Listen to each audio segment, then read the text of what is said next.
Thank you for waiting. The keynote one shall now commence. First, Mr. Miyazono Masataka, President of Government Pension Investment Fund, will give a speech.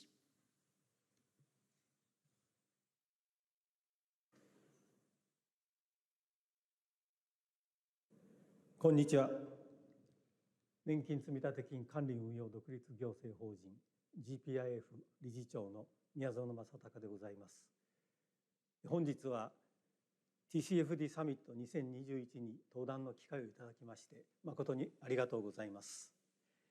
GPIF は気候変動を私どもの ESG 活動の最も重要なテーマの一つと位置づけております。その一環といたしまして2018年12月には TCFD に賛同を表明いたしました。2019年からは TCFD が公表した提言に沿った気候関連財務情報の開示を行っております。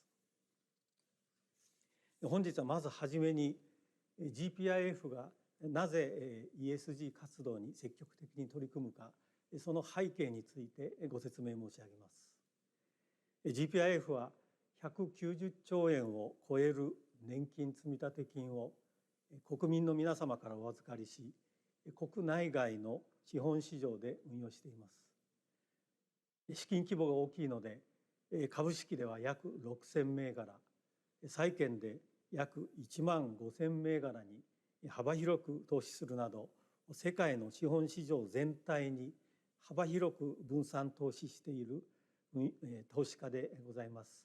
市場ではユニバーサルオーナーと呼ばれております。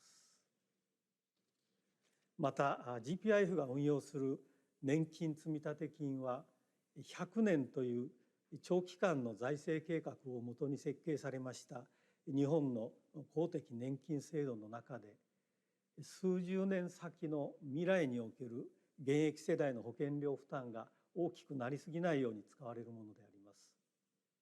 その意味で GPIF はいわば世代をまたぐ長期投資家ということも言えると思います。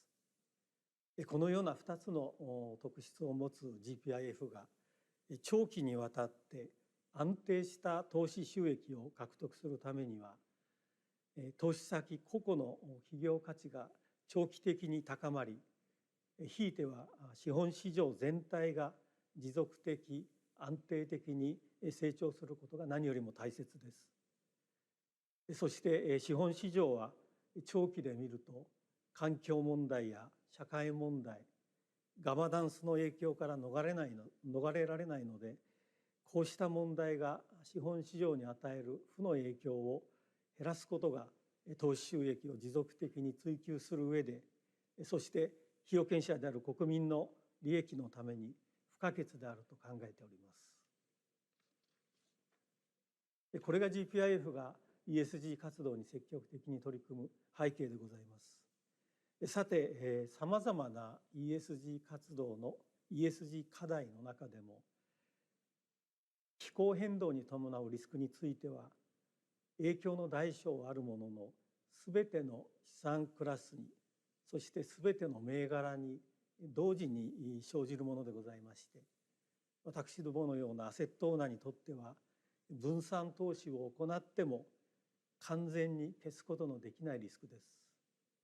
また少なくとも長期的には顕在化する可能性が極めて高いリスクであるという考えが世界の共通した認識であります。GPIF ではこのような特質を持つ気候変動リスクに関しては、アセットオーナーが主体的に取り組むべき課題であると考えて、TCFD への賛同をはじめとした活動を行っておりま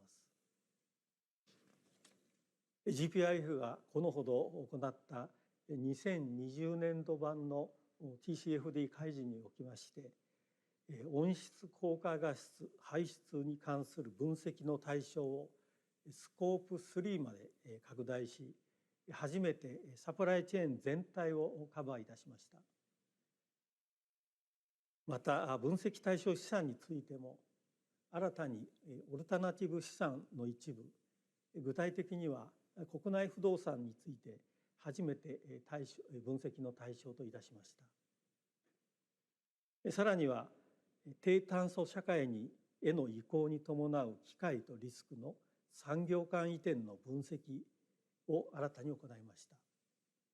本分析では特にエネルギー産業や化学産業においては脱炭素社会への移行に伴う機会がリスクを大きく上回り、我が国にはこれらの産業において有望な技術があることが分析から明らかになりました。この TCFD 開示は私どもの2020年度版の ESG 活動報告およびその別冊として GPIF のホームページに公表しておりますのでご覧いただければ幸いでございます。さて、気候変動リスク機会に関する情報は従来は非財務情報であったのが今や株主価値に直結する財務情報に変化するフェーズを迎えています。一方で気候変動が将来の企業価値や産業構造に与える影響を適切に捉えるまでにはさらなる分析の改善の余地も多く残されております。GPIF は超長期投資家として分析の改善に腰を据えて取り組んでまいりたいと考えておりま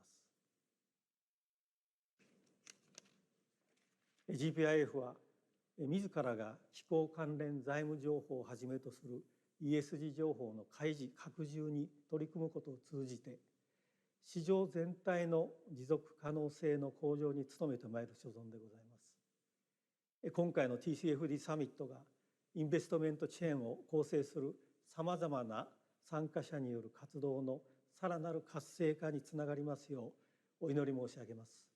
ご清聴ありがとうございました。Thank you. Next, Mr. Ronaldo O'Hanley, Chairman and CEO of State Street Corporation, will also give a speech.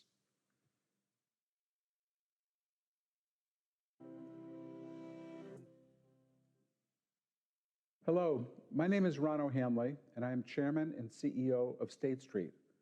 I am honored to be with you today, and I would like to thank the Ministry of Economy, Trade, and Industry, as well as the TCFD Consortium and the World Business Council for Sustainable Development for convening this summit.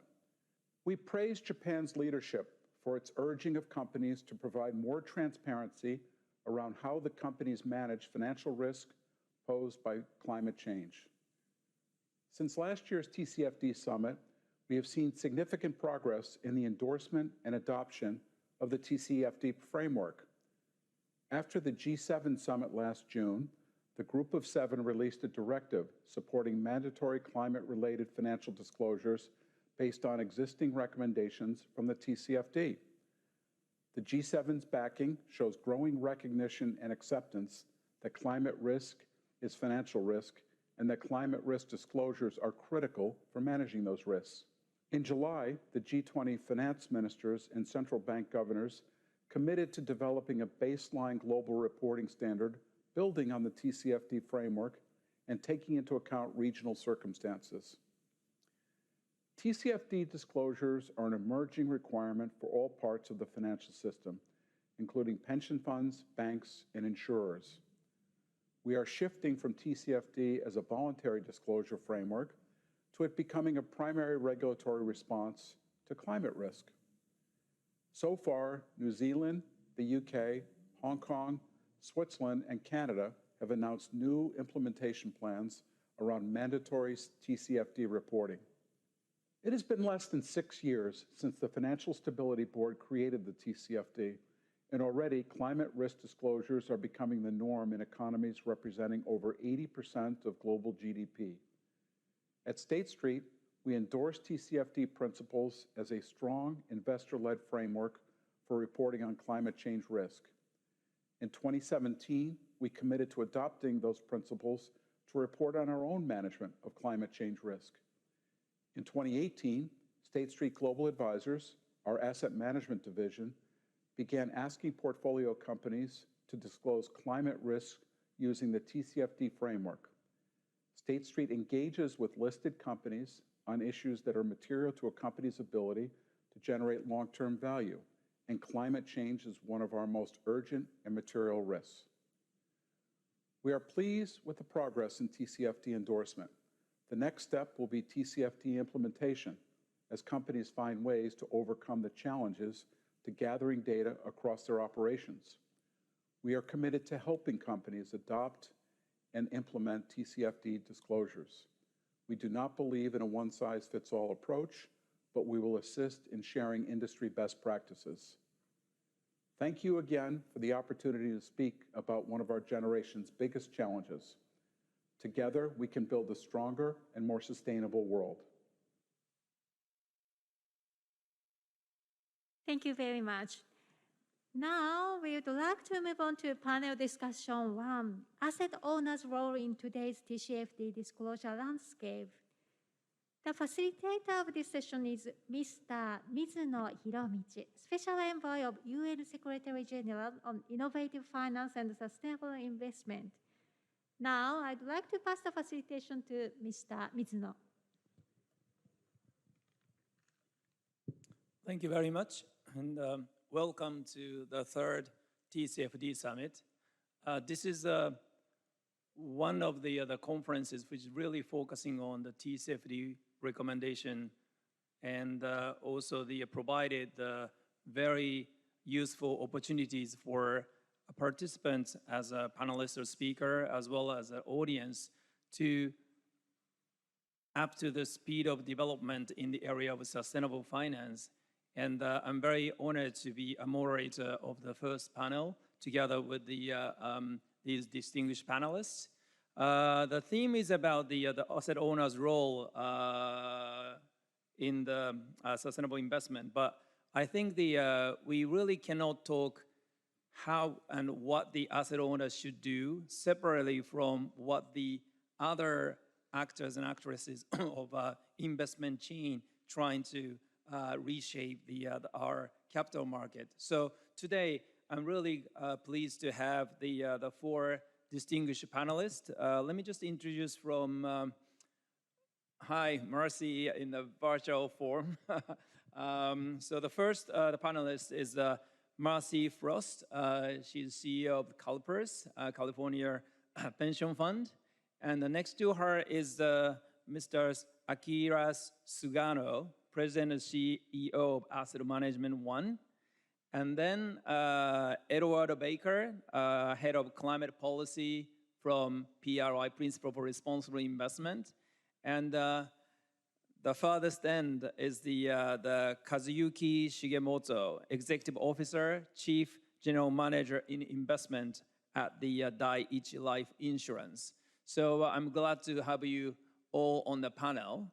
So let me start with the, first of all, set the sort of like the backdrop or background of our discussion, because as I said, this is the third TCFD Summit.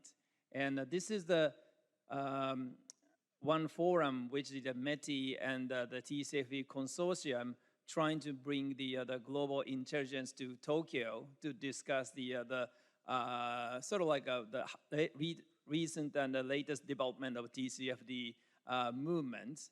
But today we just wanted to start with what happened to your organization, or what is, was the development happened after the last TCFD Summit. Just to draw the background, since the last TCFD Summit, there are several major movements in the world. One is including Japanese government. Many the countries made the net zero commitment. And then also following those national commitments, there are a lot of private sector initiatives set up, like the Net Zero Asset Owner Alliance, Net Zero Asset Manager Alliance, and Race to Zero, and etc. And I'm very happy to have Dai-ichi Life and the Asset Management who are major participant of those initiatives. And then the last one is, as the other keynote speaker mentioned about, this in several countries, there's a development of making the TCFD disclosure mandatory. And Ron didn't mention about the Japan, but the Japan, also the revised corporate governance code to make it, effectively mandatory for prime market listed companies to do a TCFD disclosure. So, reflecting those, I just wanted to go around the panelists so that you could share the development have you made since the last TCFD Summit in terms of, particularly if you can make some specific commitment you made. So, shall I start with Marcy? Yes, thank you. And I'd like to take just a moment to recognize Japan's leadership in setting the 2050 net zero goal for reducing climate emissions. So we recognize that commitment and certainly appreciate it. I was very honored to be a part of this program last year, and I'll just get to some of the key steps that we have been taking, primarily in our channel called Climate Action 100+. So last year we did publish our first TCFD report in response to the TCFD recommendations. This did set out our investment strategy on climate change, which focuses on both the risks and the opportunities that we see across the portfolio. So an update is that we are in the process of refreshing this report, and it'll dive into the 3 channels of our investment strategy on climate change, which is advocacy, engagement, and integration. And partnership, of course, is the foundation of that strategy.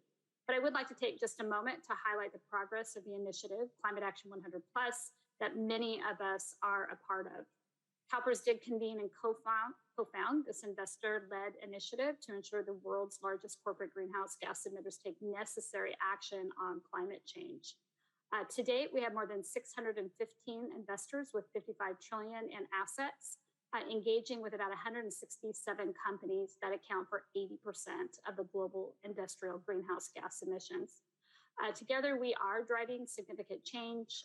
Bloomberg New Energy Finance recently assessed that Climate Action 100+ companies and found that as of August of this year, 111 of those companies have now set a net zero target. Combined emission reductions of these companies equate to 9.8 billion metric tons by 2050. And the magnitude of that is significant. Not only does it represent a quarter of today's global greenhouse gas emissions, it's nearly equivalent to China's annual emissions.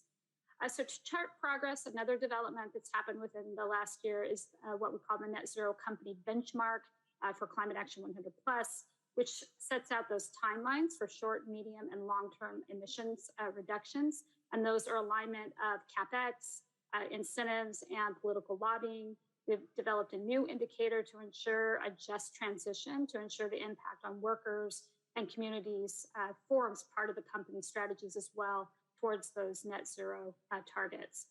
We're working with the Vatican Council on Inclusive Capitalism, and here I know you have been a part of that as well, to build out the work on the just transition.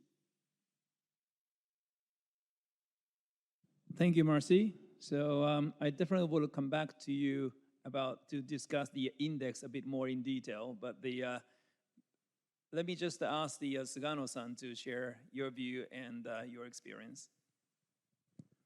Okay, thank you, Mizuno-san.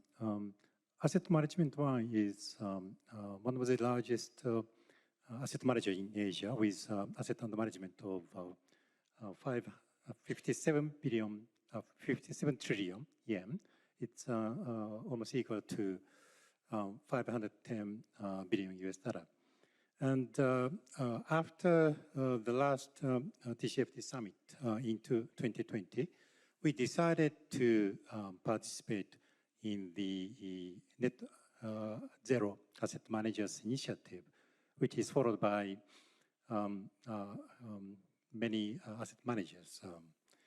So we were one of the founding member of the Net Zero Asset Managers Initiative, and we have been acting as board advisory member to the steering committee since then.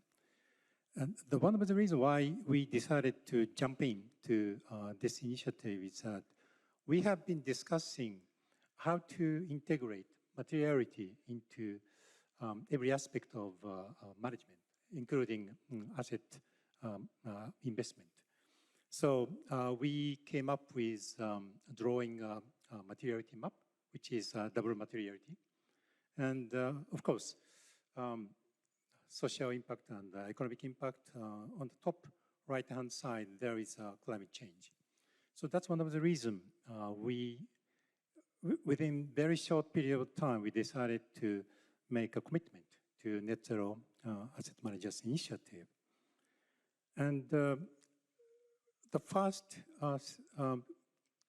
group of asset managers were studied, and then it grew in numbers. And this year, July, the number grew to 128, with asset under management of 43 trillion US dollar, which is almost 40% of the total global asset under management. So it's a quite big, huge chunk of asset managers gathering for this cause. The first thing which we did is to jump into that initiative. The second thing is to make a commitment clear. So last month, we made it clear that we are going to make our asset under management to be aligned with net zero by 2030. The percentage of the total asset of asset under management is 53%, which is equal to 30 trillion yen. It's 270 billion US dollar. So by 2030, we are going to make our asset under management to be aligned, 53% of our asset under management to be aligned with net zero initiative. We are going to use Paris aligned investment initiative to calculate the percentage of the assets. So we are following that.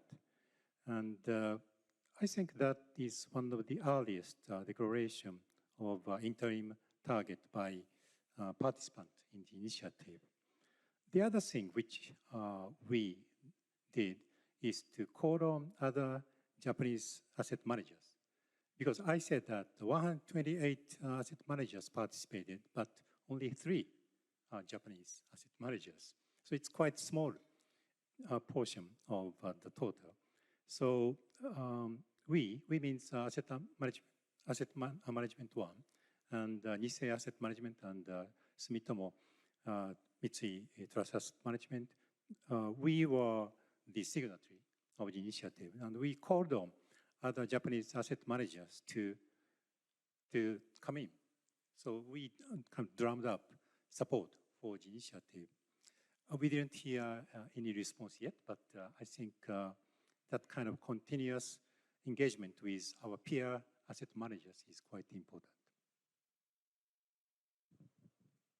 Thank you very much. I particularly appreciate your advocacy for net zero movement because I'm working together with Mark Carney. We are peer UN Special Envoy to promote the Glasgow Net Zero Finance Alliance, that Net Zero Alliance. And that's going to be a big alliance of all the different alliances, including asset managers and asset owners. I definitely would like to hear from Shigemoto-san about your experience related to net zero asset owner.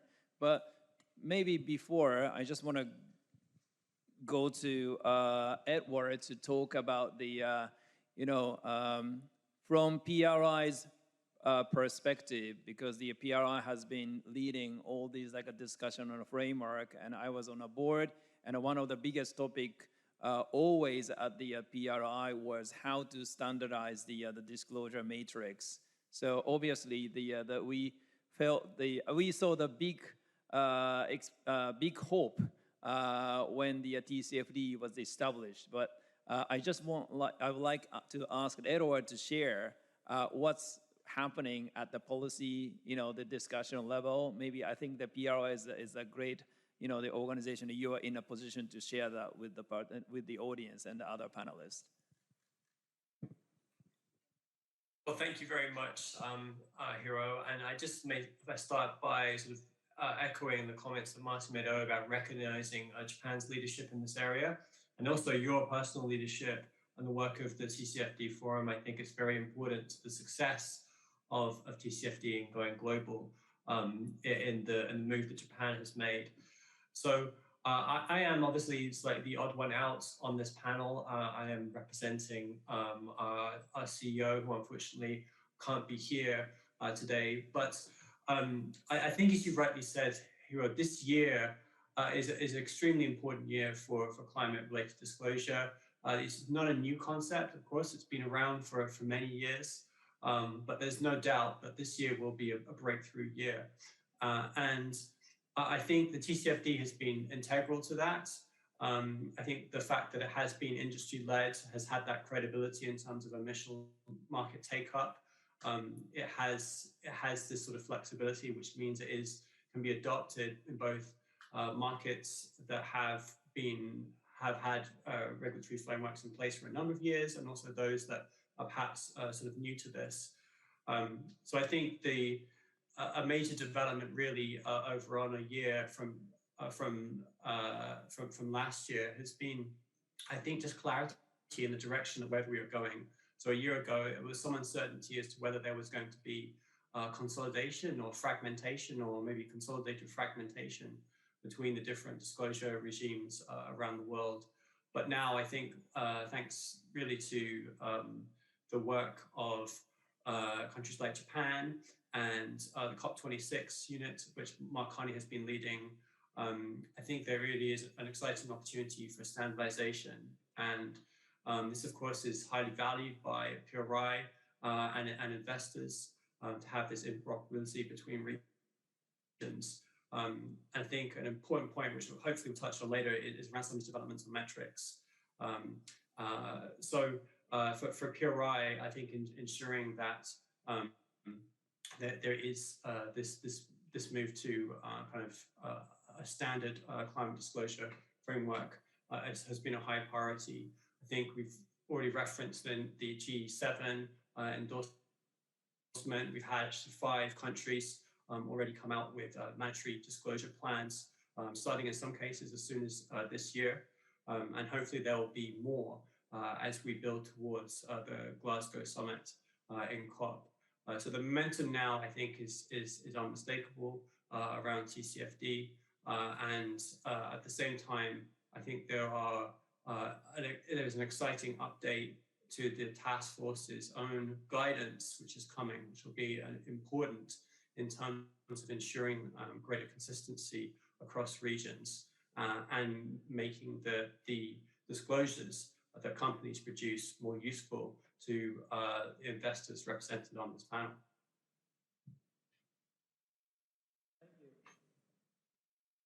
Thank you. So finally, Shigemo-san, the Daiichi Life is the first Japanese asset owner to join the Net Zero Asset Owner Alliance, which I really appreciate. So, you have been playing a significant role in the Japanese financial institution movement to push the net zero. So I definitely like to hear what's your experience and the new actions or commitment made from last summer. Daiichi Life is obviously the life insurance company, and then the total asset is $600 billion. And I'm responsible mainly in security investment parts. And last several years, we always put the importance on greenhouse gas emissions reductions. So we tried to measure the emissions, and also that we set a scenario analysis. But we thought that we need to be more transparent, or we need global standards to the measures. So we joined February in this year to the Net Zero Asset Owner Alliances. And we declared that carbon neutral in our investment portfolio in 2050. In addition, that in a mid-term target, we declared that 25 reductions in 2025. So that's a result from the joining asset owner alliances. So I think that many financial institutions worried about many methods for the calculations or standards for that disclosures. So we join asset owner alliances to discussing that what the right measures, and also that we join obviously TCFD to the disclosure method. And also that we join a net zero asset owner alliances, but we join also that the GFANZ, Glasgow Financial Alliance for Net Zero. GFANZ secretaries approached us to us because that we are the only Asian joiner for the asset owner alliances. So the GFANZ secretaries approached us to become CEO or principal groups, which is composed of the 18 global financial institutions for the GFANZ discussions. So our president, Seiji Inagaki, is a member of that CEO principal groups. And we joined the discussions, and the GFANZ now tried to proposal for the a lot of countries' government. So now we join a discussion for that. And also that Mizuno-san is then the advisor for the GFANZ. So I want to express that the gratitude for the always support for our president. So that's the big movement for us. Thank you very much. I just wanted to ask all of the panelists the first question, which is like, you know, we talked about some countries are making the TCFD a mandatory disclosure requirements, and at the same time, we observed, as the Edward mentioned, a lot of efforts being made to integrate all those different framework and matrix. And I have a lot of personal experience. When I talk about ESG disclosure, they ask me, okay, hundreds of them, which one to start?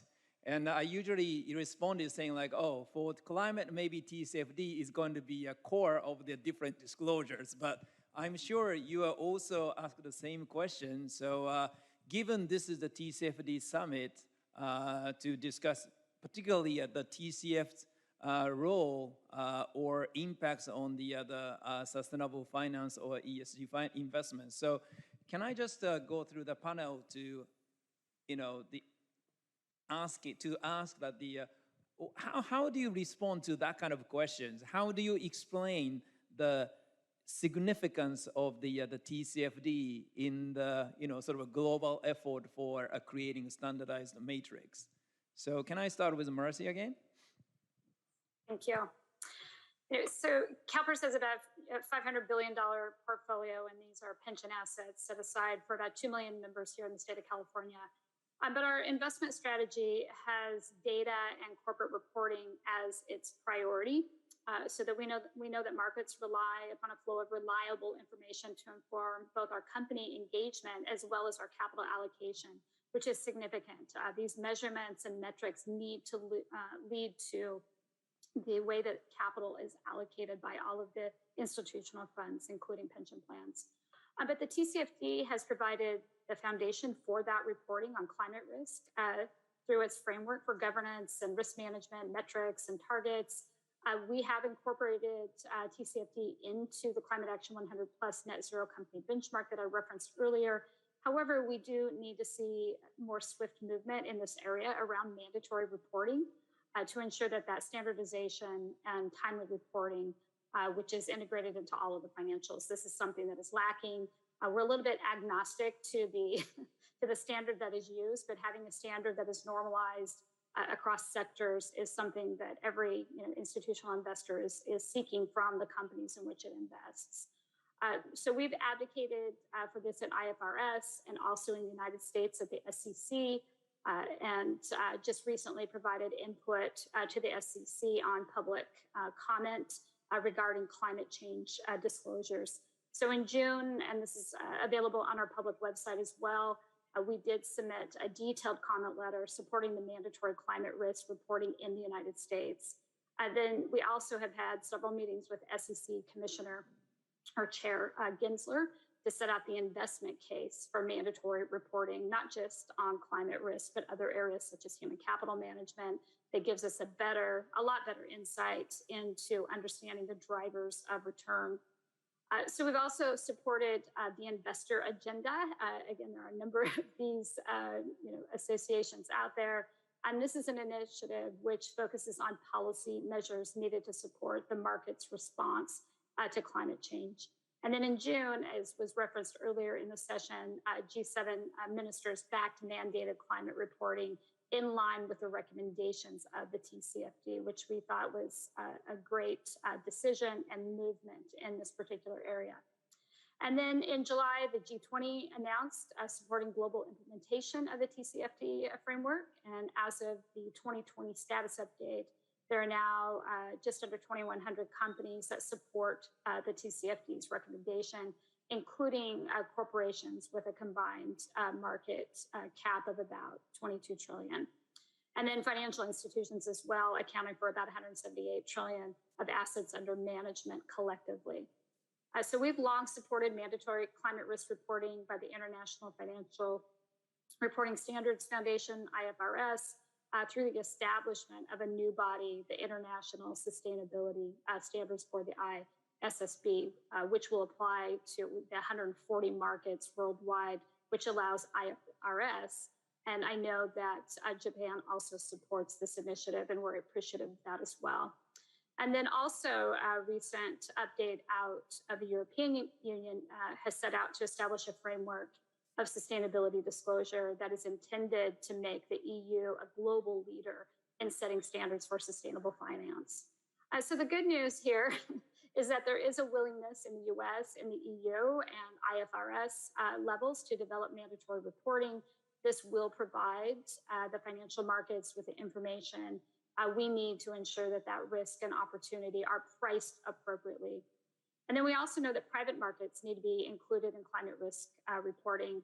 To support this, we have developed the ESG data initiative with leading private equity firms and fellow investors. This was just announced last week with CalPERS and Carlyle.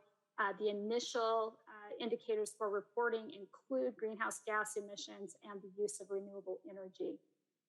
In our real assets portfolio, we use the global real estate sustainability benchmark to gather data on climate risk and set those targets for our holdings through the energy optimization program. And then in our global fixed income portfolio, we've integrated climate risk and opportunity into the due diligence process. So in our private markets, we have about 20% of those assets that are now dedicated into what we call either clean energy, renewable energy, or through sustainable building practices such as LEED certification. So the mandatory reporting is necessary. Those measurements are important. And what that most importantly leads to is the allocation of capital in those decisions being made toward that 2050 goal. So Sugano-san, what is your view?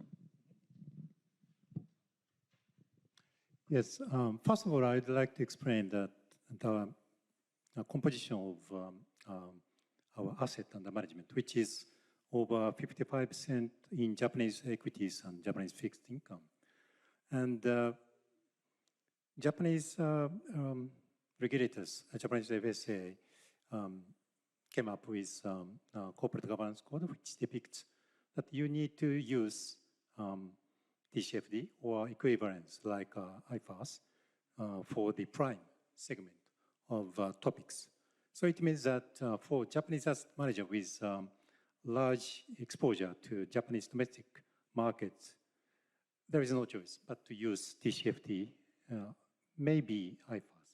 So I hope that the world is kind of converging toward using TCFD as a standard for approaching this net zero decarbonization approach. And I'm sure that because of the comprehensiveness of the TCFD approach, I think could be a standard in this investment management and also company disclosures. Edward? Yes, thank you very much. I mean, I think I'd just like to highlight some of the trends in TCFD reporting. I think when it first started, there was a lot of focus on governance questions and climate scenario analysis, but particularly over the last 12 months or so, increasingly focused much more on metrics and targets. And I think that's a sign of the maturity of the framework. And there have been some very important developments and discussions in the task force itself. PRI's chair is a member of the task force, and I have been supporting him on that. And I think we'll be hearing a bit later, I imagine, about some of those forthcoming reports from the TCFD itself. But I think metrics really is essential to providing these kind of disclosures with teeth. I think it really is the ability to quantify something that gets it beyond narrative disclosures, that can really help drive changes in business culture, and can also ultimately provide information that is useful for investment decisions. And so I think a lot of the times on climate disclosure, it's focused around greenhouse gas emission disclosure metrics. And I think this is the sort of the foundational side of things. However, there is a big F in the TCFD, and that stands for financial related disclosures. And so I think one of the things that the TCFD itself has been very focused on this year is ensuring that it's not only using proxy metrics like greenhouse gas emission metrics, but also that we get back to looking at financial disclosures. And so I think having this combination of looking at some kind of foundational elements around absolute intensity greenhouse gas emissions, looking at kind of standard approaches to transition risk, physical risk, I think is very important, but also looking at the implications for, say, CapEx and financial filings is really key, I think, to translating disclosures into something that is decision useful. So again, I'll just highlight like the trend that we've seen in the greater focus on metrics is something that we welcome. I think it is still an emerging space where there is more work to be done in certain areas. But I would highlight the forthcoming report from the TCFD, the new guidance that it's putting out on a PRI. We think that this is a very important step forward and will advance globally a framework for thinking about categories of metrics, which we think will be useful for companies and investors. Thank you. So Shigemo-san? Yes. As an investors, we need to integrate ESG factors to our investment processes. And in that processes, we need to look at each investee company's materiality analysis or strategies for their climate change. And we have a dialogue in engagement with investee companies. And we asked for that analysis of the materiality and the strategies, and also that the countermeasures for the climate change. So after that, we also asked for that investee companies to join a TCFD and disclose the result of a strategy or analysis based on the metrics of the TCFD. So also that we think TCFD now are gaining recognition from the many companies. So Now it's a good time for that many companies join TCFD and disclose based on TCFDs. So I think the important message is when somebody asks each of you whether we are not wasting time trying to do a TCFD recommendation disclosure, all of us says like, you're not wasting your time. So whatever happens, how to integrate it with the other matrix, we believe that the TCFD will become will remain as a core framework for climate-related disclosure. I think that's a very important message for us to share with the audience.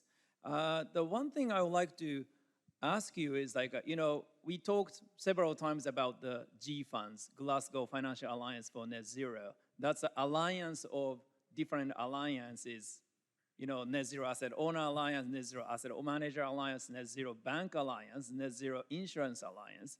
And they are basically the two goals or purposes of that initiative, which is one to, first of all, I always say, capital market is interdependent and also interrelated. So nobody can finance a project if it's not insured. And investor cannot invest if the project is not financed. So basically there's always reaction and also interdependence. So at the Glasgow, all of those financial sector leaders, if they announce we all committed net zero scenario become the base case for any financial analysis. That's the first purpose or goal. And the second is, as I said, as capital market or financial system is so interdependent, so we just wanted to express what we need to have the other sector, private sector players to do for us to achieve our goals, right? So one thing I just wanted to go around, first of all, maybe asset owner, then the other asset manager. What do you need? What do you want the other financial players to commit for you to achieve your commitments? So maybe you want to start? Okay. So Marcy, from asset owner's perspective, what you need to see the commitment from other players, asset managers or insurance or banks. And after this, we are going to go around again to talk about what we expect from the government.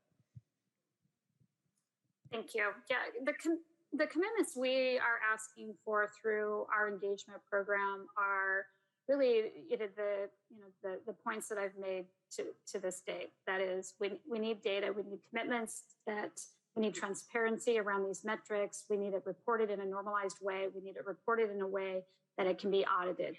Investors are really operating, trying to figure out the risk and return opportunity that may be out there. Again, we pay $23 billion in benefits every single year, and we have a 6.8% growth assumption on the portfolio, and that's a risk-adjusted return. So our request as we engage, we need the data, we need it done in a transparent way, we need it normalized, and and once we have the data, then the institutional investors like CalPERS can make those risk-informed decisions around capital allocation. And really to us, and we have a research arm of CalPERS that's getting ready to update our climate risk reporting, as well as some research around human capital and diverse managers and diversity and how that plays into better investment outcomes. But that data is extremely important because capital allocators are operating blindly without that data. So that's our request. Let's all make a decision around the framework. Let's not argue over the framework any longer.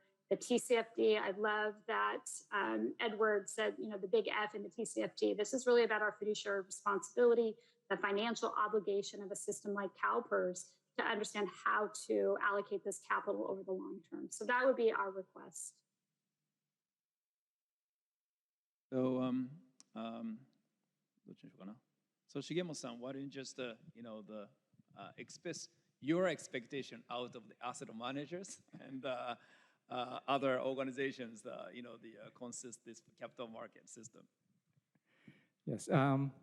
As I said, that Dai-ichi Life has already joined asset owner alliances. And in asset owner alliances, we are needed to set a target in 2025. So that's 5 years earlier than the other financial industries. I personally think that the banking industry has the most influence on the market, and their target is on 2030. So because that asset owners and the banking is completely different in liquidities. So in asset owner alliances, joiner has usually securities investments because we have liquidities more than banking industry. So I think that in a banking industries, the reduction of the greenhouse gas emission is much harder than the asset owner alliances. So I expect that commitment from the banking industry little earlier than 2030. So that's my expectation for the banking industry. I hope somebody from the banking industry listening to this discussion, but I think you really highlighted the importance of each player have to play the role for the system to move towards the other, net zero goal. But I would like to hear from the Sugano-san, your view. Okay, thank you. Today on this panel, we have just one asset manager and 2 asset owners. So it's kind of I'm going to work on headwind. But so asset manager is in the middle of the investment chain. On the one side, we have asset owners like Carpas, GPIF, and Dai-ichi Life. And on the other hand, we have investee companies. So we, even though we, asset management one, declared that we are going to be net asset zero managers initiative, we cannot do that alone. We need to engage with asset owners, and we need to engage with corporate company, portfolio companies. And the difficulty in Japan is that only one asset owner joined Net Zero Asset Owner Alliance, and that's Dai-ichi Life. And there are many public pension funds and private pension funds. And public pension fund, GPIF is leading the way, so I think it's okay. But for private pension funds, they are not aligned with net zero yet. They continue to focus on the financial return of the pension fund management. So we need to engage strongly with those stakeholders on the asset owner side to show how their portfolio is going to be affected by climate change with scientific evidence or quantifying the risk-return impact relationships. And on the other hand, we need to engage with investee companies to come up with viable disclosures in accordance with TCFD or IFRS and analyze those data. And again, with the result of the analysis, we need to go back and engage with investee companies. So we need to work both ways. So if G-funds, kind of umbrella group like G-funds, kind of aligning the vector of those different groups, I think asset manager's job is going to be easier. I think the asset manager should play very important role in shifting the whole investment chain. On one hand, like asset manager is an agent. So you actually have to reflect what your clients want. But I always said, anything other than ESG, asset manager always came to pitch your asset owners as clients to trying to draw their attention. So I think that now, if you really believe that the climate risk should be integrated in the portfolio construction, I think the asset manager can play a little bit more proactive role presenting the importance of the climate disclosure, climate risk integration. But the flip side of your discussion, Sugano-san, is at the moment you still feel like there is a gap between how we price investment or how the market price the stocks or bond relative to the long-term risk associated with climate change. So one of the way to solve that problem is if the whole financial market managed to price in properly climate risk and opportunities in today's market price, that gap will disappear. So to do that, what do you think is important? I think making the TCFD disclosure mandatory is probably the contribute to that. But do you think any other thing like TCFD can play, or what we should ask the government or whoever can really push to shrink that gap? Yes, so this is my personal view. Making TCFD mandatory for government company disclosure is the first step. The second thing is that, just Ms. mentioned that in order to incorporate the cost and opportunity, risk and opportunity of climate change into pricing. So one way to do that is carbon pricing, carbon budgeting, and there are several tools. And all the government need to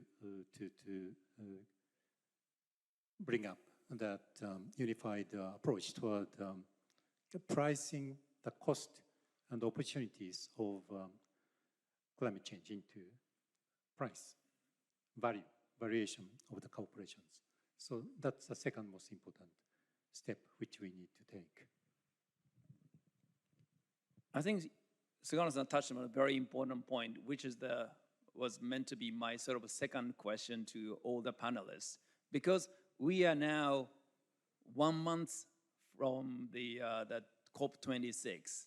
And as all of us will be involved at the many discussions at the different level, and the momentum is building as starting with the Biden's climate summit and the G7, G20, all is moving towards the promoting more, the sustainable finance or like the TCFD or climate disclosure. But if we wanted to gather at the COP26 and we have opportunity to talk to the global leaders, what private sector should ask them to do for you, to help you to achieve net zero goals as all of you already committed? So I think maybe I can start from the other way this time. Shigemo-san, what do you want to ask the global political leaders to do to help your transition? That's very difficult questions. But I think that in the actual, from the point of view of investors, we always ask for that investee specific companies to join a TCFD and disclose that based on a TCFD, and also that we outsourced some investment to the asset managers. In that cases, maybe that the asset management one has already joined Asset Managers Alliance and also signed a PRI, and I think that also follow the TCFD, so that's okay. But like hedge funds or private equity or infrastructure fund managers don't sign a PRI or TCFD. But those areas are important for investment point of views. So now we started to ask for that the hedge fund managers or private equity managers to sign a PRI or TCFD and analyze that carbon dioxide emissions to their portfolios. So if the government to I personally think that it's difficult, but if the government can regulate those industries too, for that to follow the PRI or TCFDs and disclose, so that's a very helpful for that the compatibility of the each managers or each firms from the point of view of investments. Marcy? Thank you. I turned myself off of mute. Sorry about that. We do believe that there are certain things that should be done in order for CalPERS to move a little faster to 2050 with our portfolio. So financial markets need information. We certainly have talked about that today. But that's why we focus on the data and corporate reporting. Markets also need incentives to be aligned. There's a problem with misincentives. That's why we need carbon pricing, which you referenced already. And then also in the US, we need the removal of fossil fuel subsidies.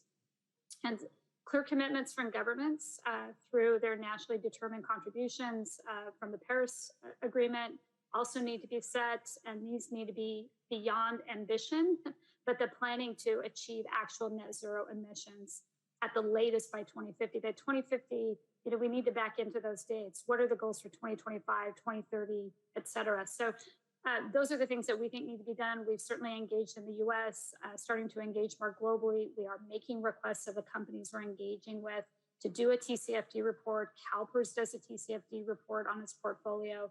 We're not asking companies to do something that we're unwilling to do ourselves.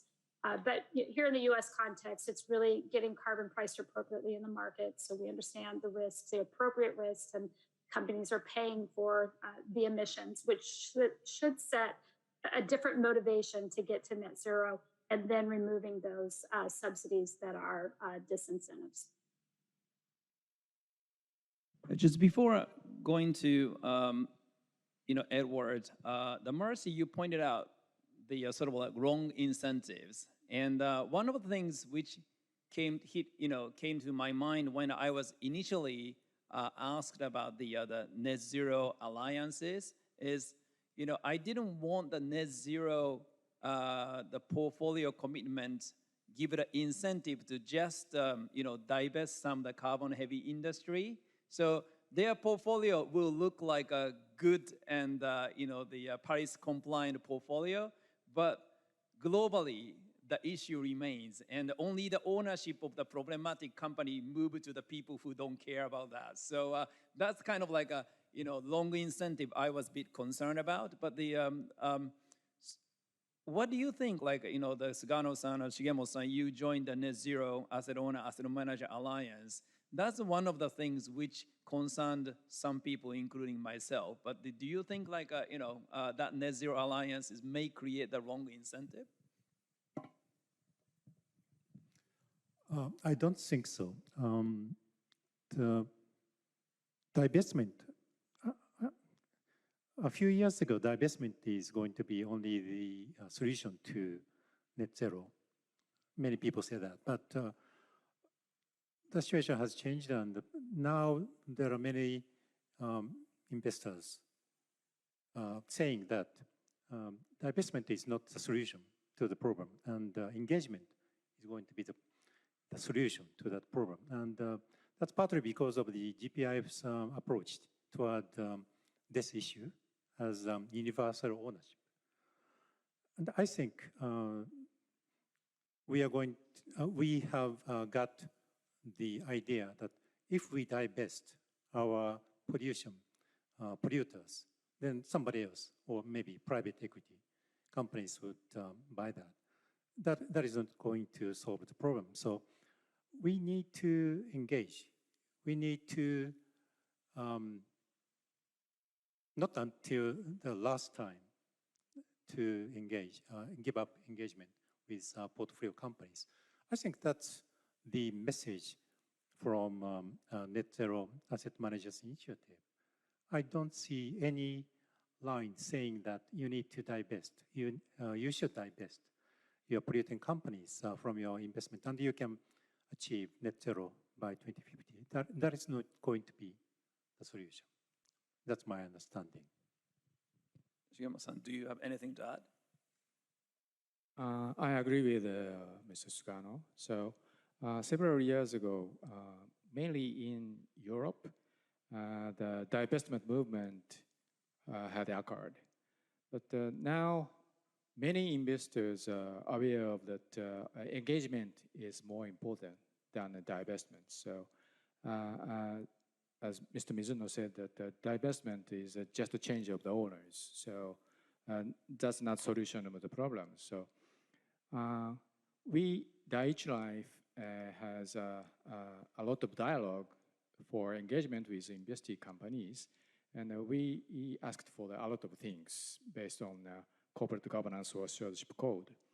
And we are aware of that if we ask for something and the investing companies change some things, took almost 3 or 4 years. So the procedure is very long term.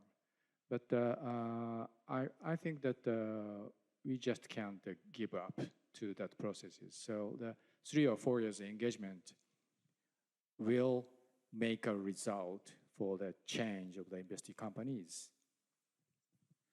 Thank you. I'm sure that Marcy have this same opinion, because the CalPERS has been leading collective engagement. So you already always emphasize the importance of engagement, right? So I really hope that your success at the Exxon and some other company as a result of a collective engagement will spread across the other asset owners. But anyway, I just sorry to keep the Edward waiting too long, but I just want to ask you, because I came from the investor background, but we always regarded like as PRI is a sort of like conduit of like the policy engagement, and you are the head of the climate policy. So what is the major policy engagement point from your perspective for 2021, and if anything like you see the change in the investors, the expectation out of PRI, particularly in the area of policy engagement, I would like to hear. Thank you very much, Ms. San. So I think probably top of mind is to ensure that high-level announcements and commitments from government translates into high level of implementation. I think a challenge for investors as you look to set net zero commitments is how to invest in an economy that's on track for 4 degrees. If your portfolio is aiming at 1.5 or below 2 degrees. And so I think there clearly is a need for a partnership between governments and the private sector. I think it's really essential that governments provide not just 2050 or 2030 announcements, but really credible emission reduction plans with robust policy frameworks that are going to drive emission changes in key sectors. And they publish these as soon as possible. So in a number of countries that we see that, for example, the power sector and the transportation sector are the most important for achieving 2030 targets. And arguably of those two, that it's the power sector that matters most, because if you don't have a decarbonization of the power sector and you have mass adoption of electric vehicles, that could actually increase demand for coal or gas rather than reduce it.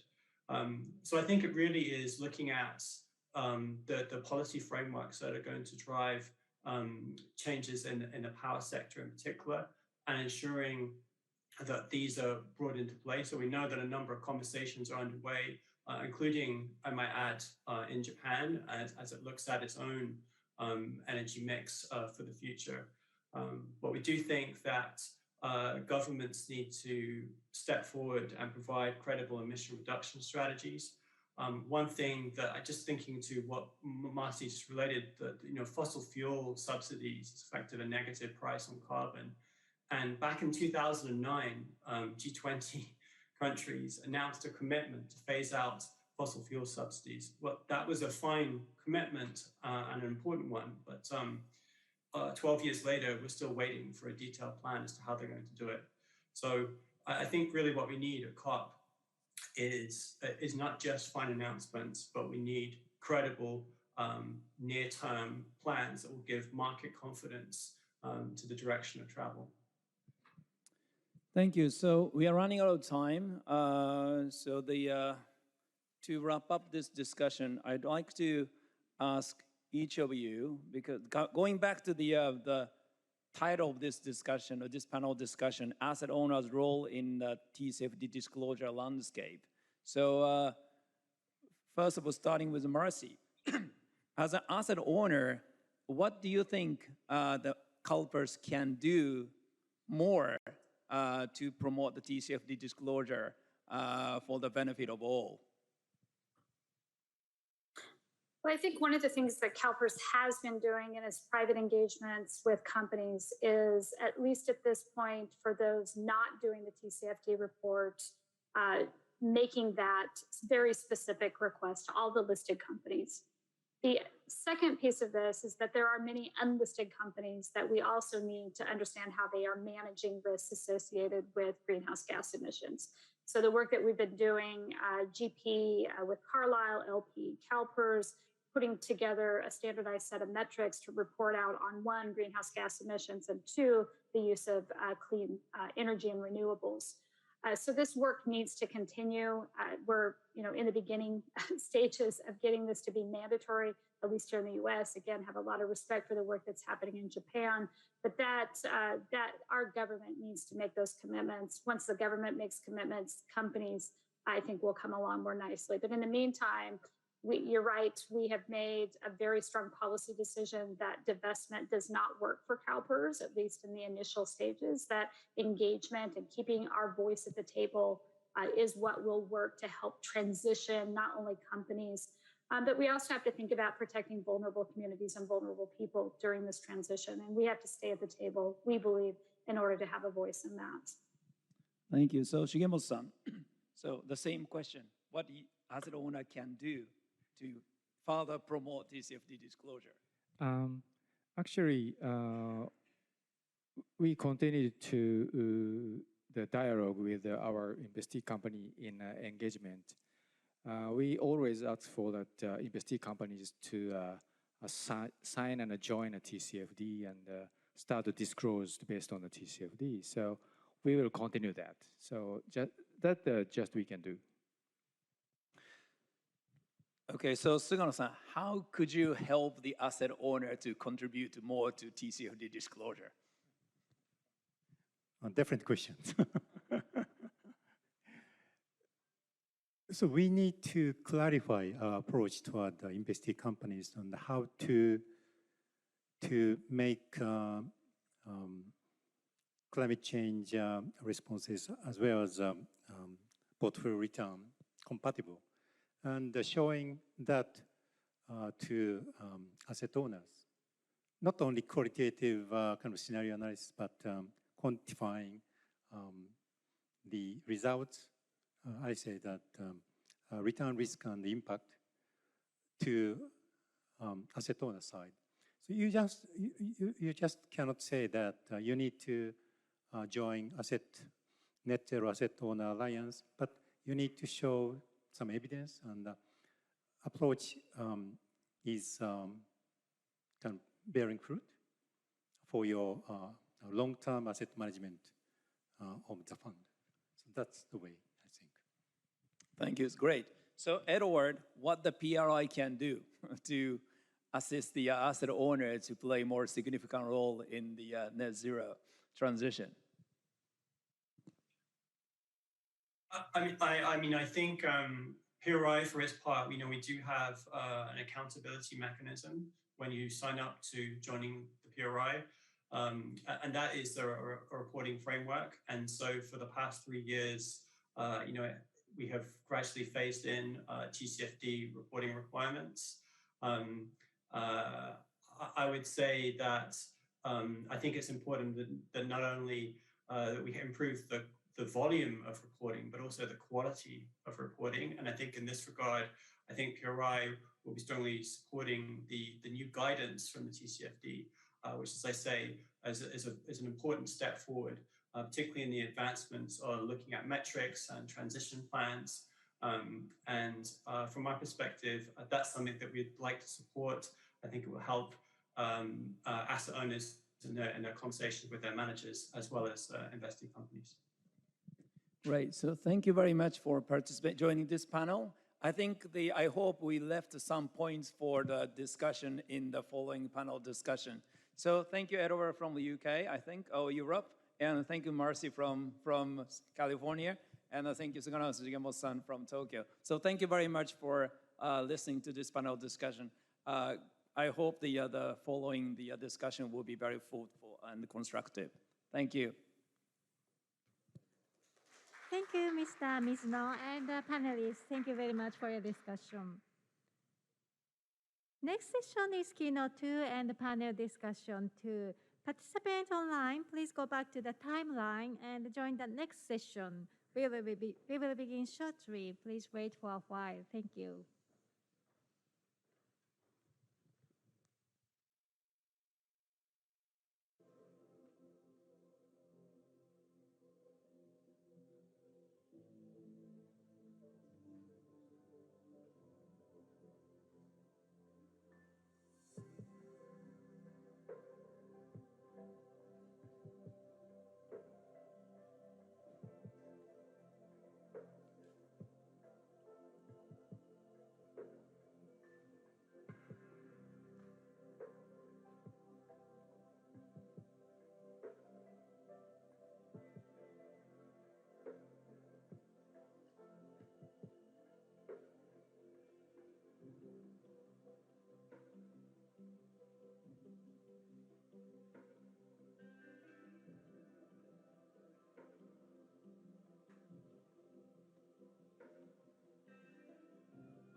The keynote 2 will now commence.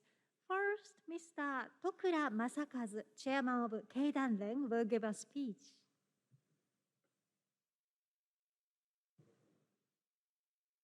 Keidanren 会長の徳良です。第3回 TCFD サミットの開催に心からお祝い申し上げます。さて、経団連は昨年、新たな成長戦略を公表し、サステイナブルな資本主義の確立を掲げました。現在、これを目指し、さまざまな活動を展開しております。サステイナブルな資本主義に向けては、グリーン成長の実現が重要となります。すなわち、気候変動対策に積極的に取り組むとともに、これを経済成長につなげ、経済社会の根底からの変革であるグリーントランスフォーメーション DX を目指す必要があると考えております。こうした認識のもと、経団連は気候変動問題に対して主体的取り組みを進めております。とりわけ、カーボンニュートラルの実現にはイノベーションが不可欠でありますことから、企業のイノベーションへの挑戦を後押しするプロジェクト、チャレンジゼロを強力に推進しています。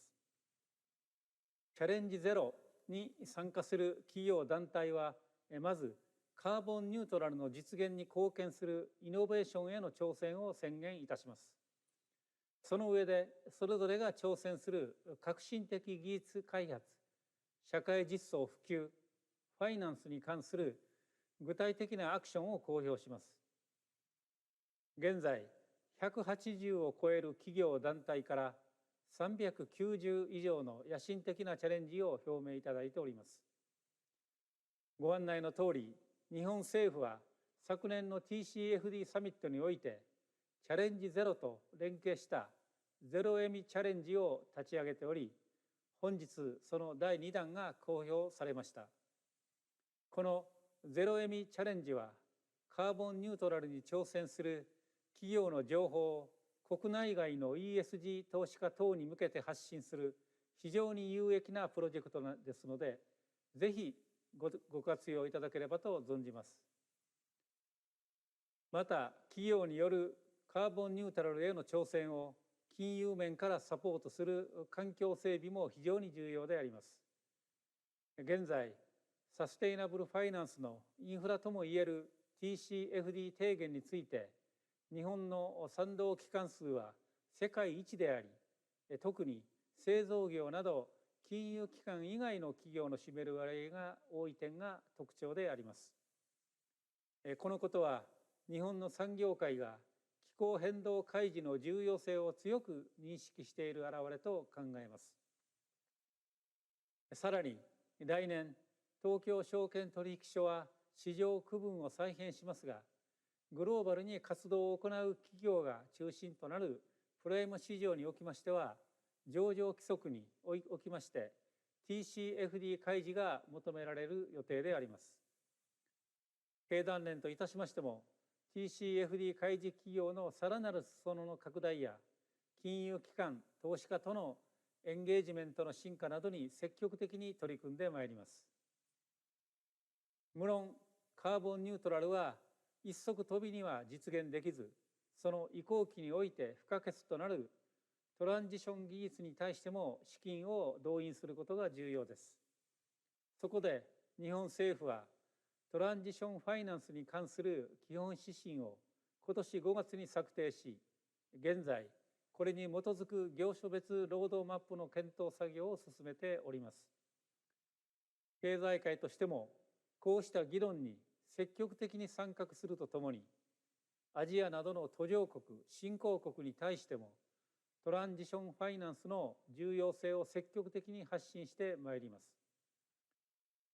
地球規模の排出削減を進める上では、企業は自らの事業活動のみならず、いわゆるスコープ3と呼ばれるバリューチェーン全体での削減にも取り組んでいかなければなりません。経団連は多様な製品サービスにおけるグローバルバリューチェーンを通じた削減貢献量を算定し、コンセプトブックとして取りまとめ、世界に発信しております。ESG 投資家の皆様には、こうした日本企業の貢献につきましても、ぜひ着目をいただければと考えております。最後となりますが、本日のサミットを通じまして、気候変動対策に積極的に取り組む企業と ESG 投資家との相互理解が一層深まることを大いに期待しております。ご清聴どうもありがとうございました。Thank you. Next, Mr. Yamaji Hiromi, President and CEO of Tokyo Stock Exchange, will give a speech.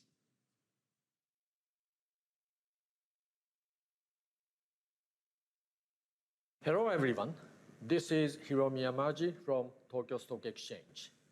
It's fantastic to see the TCFD Summit being held for the third time this year.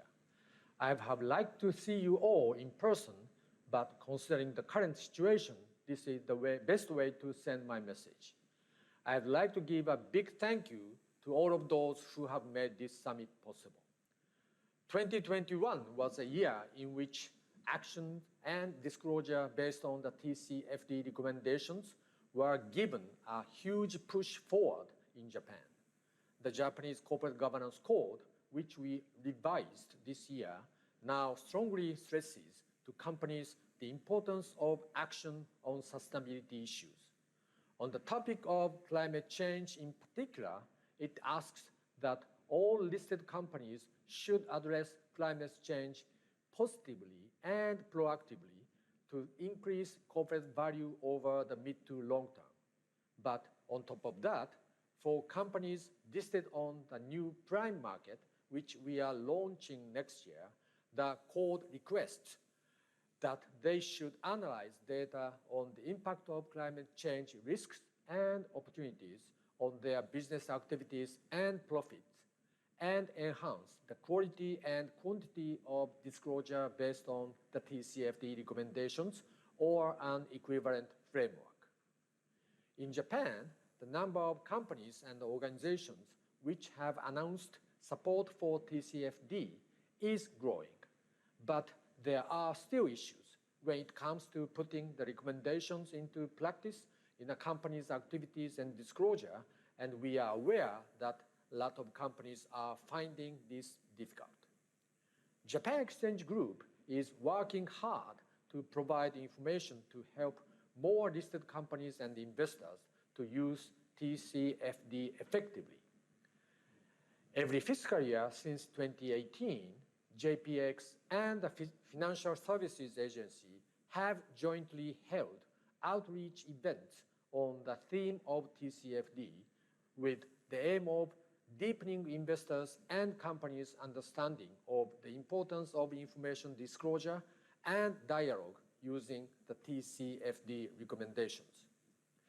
In addition to this, JPX introduces TCFD as one of the main disclosure framework that companies can use in its practical handbook for ESG disclosure, which is created for listed companies, and the information portal site, JPX ESG Knowledge Hub.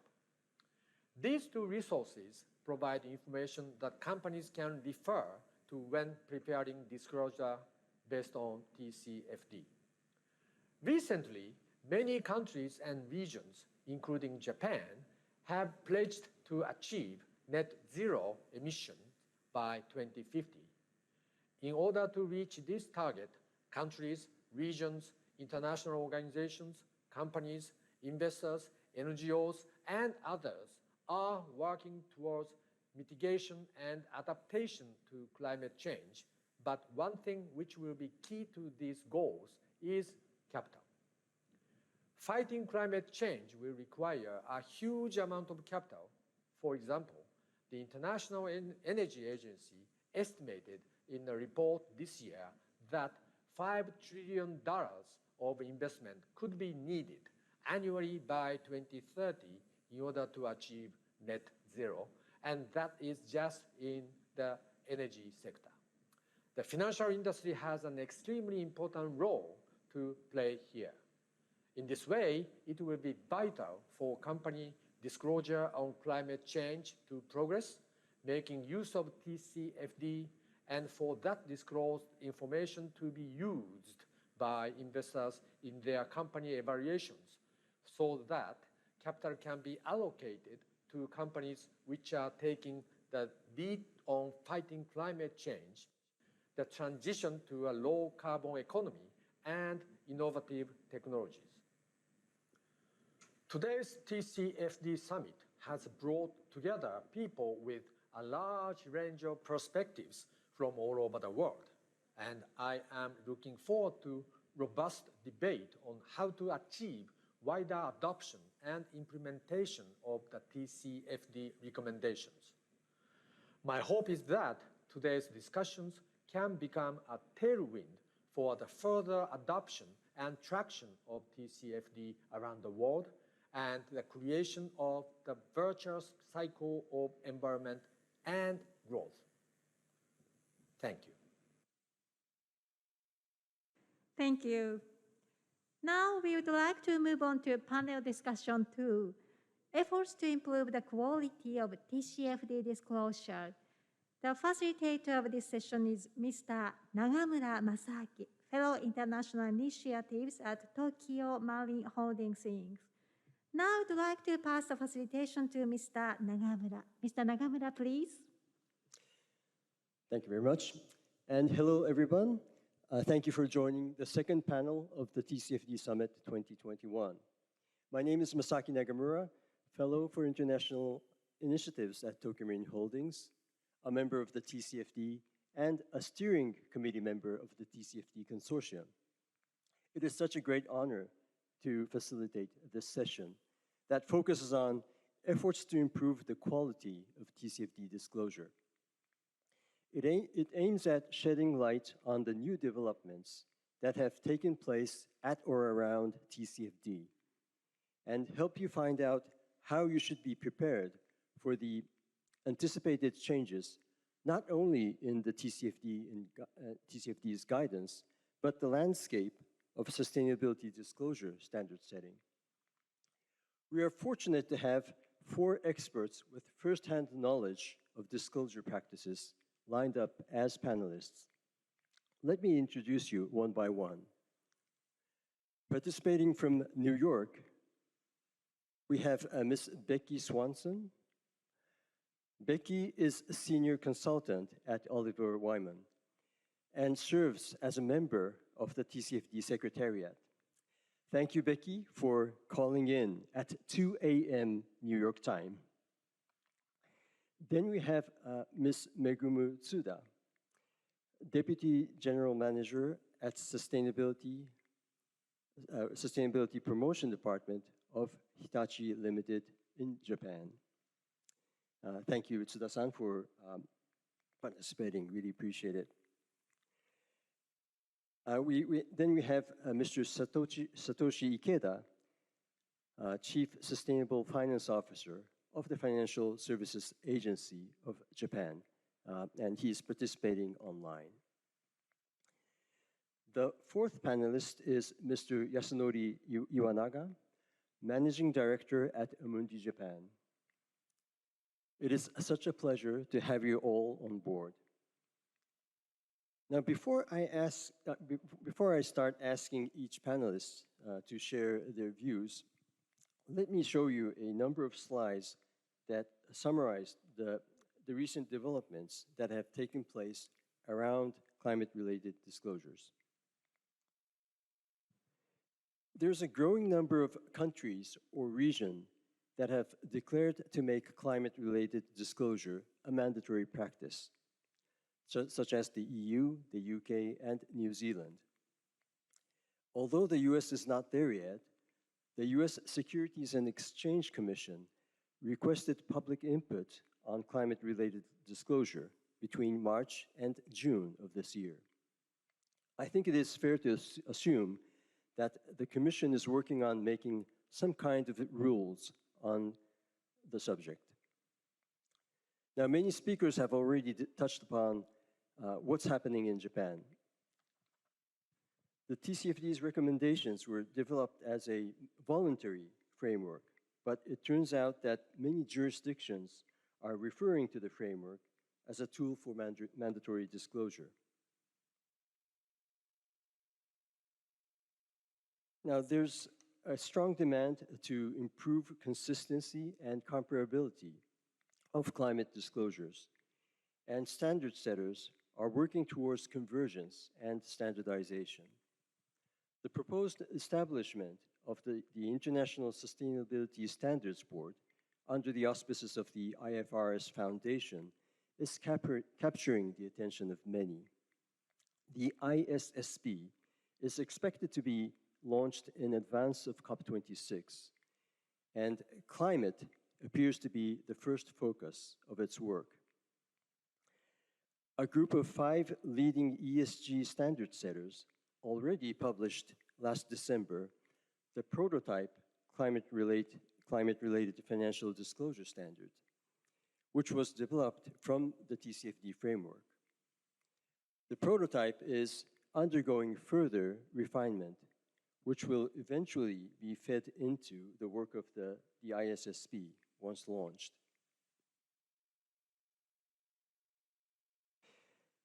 This is to touch briefly on the new report, which has just been published today by the TCFD Consortium of Japan. The report is titled Green Investment Guidance 2.0, which is a renewed version of its predecessor released 2 years ago. The report covers contemporary topics such as carbon neutrality by 2050, transition finance, internal carbon pricing, and how financial institutions are working on climate scenarios published by NGFS. It also discusses investors' interest in Scope 3 greenhouse gas emissions, and even beyond, that is, emissions throughout a product's life cycle, a concept which is also known as avoided greenhouse gas emissions. The report is a good reading, not only for investors and financial institutions, but also for non-financial businesses to better understand the perspectives of investors and lenders. This should help data preparers understand what constitutes a decision-useful disclosure, which is hopeful to enhance the quality of disclosure. That is all from me. Now, let me turn to the panelists and solicit their views on the changing landscape of climate-related disclosures. I would like to start with Ikeda-san from the FSA. Ikeda-san, would you tell us the background and goals behind making climate-related disclosures practically mandatory in Japan? If you could start with a quick self-introduction, it would be great.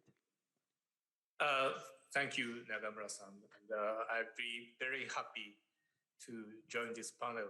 I've been working for promoting the adoption of TCFD recommendations among Japanese corporation and financial institutions so far, and so glad to see that the third round of TCFD Summit held in Japan. Well, I am Chief Sustainable Finance Officer of the Japan FSA. Japan FSA is a capital market regulator in Japan, so we are very much responsible for designing the corporate disclosure system in Japan. And in that context, well, as the Nagamura-san said, and also the Yamaji-san from JPX Group mentioned, that now for the companies listed on the prime section of Tokyo Stock Exchange, the TCFD disclosure is mandatory. Well, TCFD recommendation started as a voluntary framework, and in adopting that recommendation in Japan, it took several years to come at this stage. The reason is that, well, first of all, we wanted that real creativity by Japanese corporates to have a very positive dialogue with the institutional investors globally or domestically. And in that sense, we wanted to avoid certain kind of box ticking exercise of a kind of boilerplate disclosure. We wanted the content of the disclosure very rich. So before making it mandatory, it is very important to, educate that the corporate in Japan that mainstreaming this climate issues in their business strategy and planning is very crucial, because Well, Japanese companies tend to like saying that they are doing something good for the society and the environment. But the climate issue is a systemic issue that affects the business viability of the corporate in the future.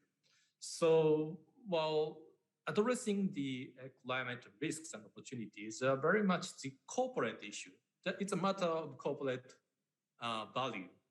So while creating the virtuous cycle between addressing climate challenges and achieving business growth is going to be the cornerstone of the TCFD disclosure, by which that it enables the very constructive dialogue with the global institutional investors. And as the Tokura-san mentioned, that innovation is a key to achieving carbon neutrality. And innovation is uncertain things. And we need to get financing for that certain uncertainty.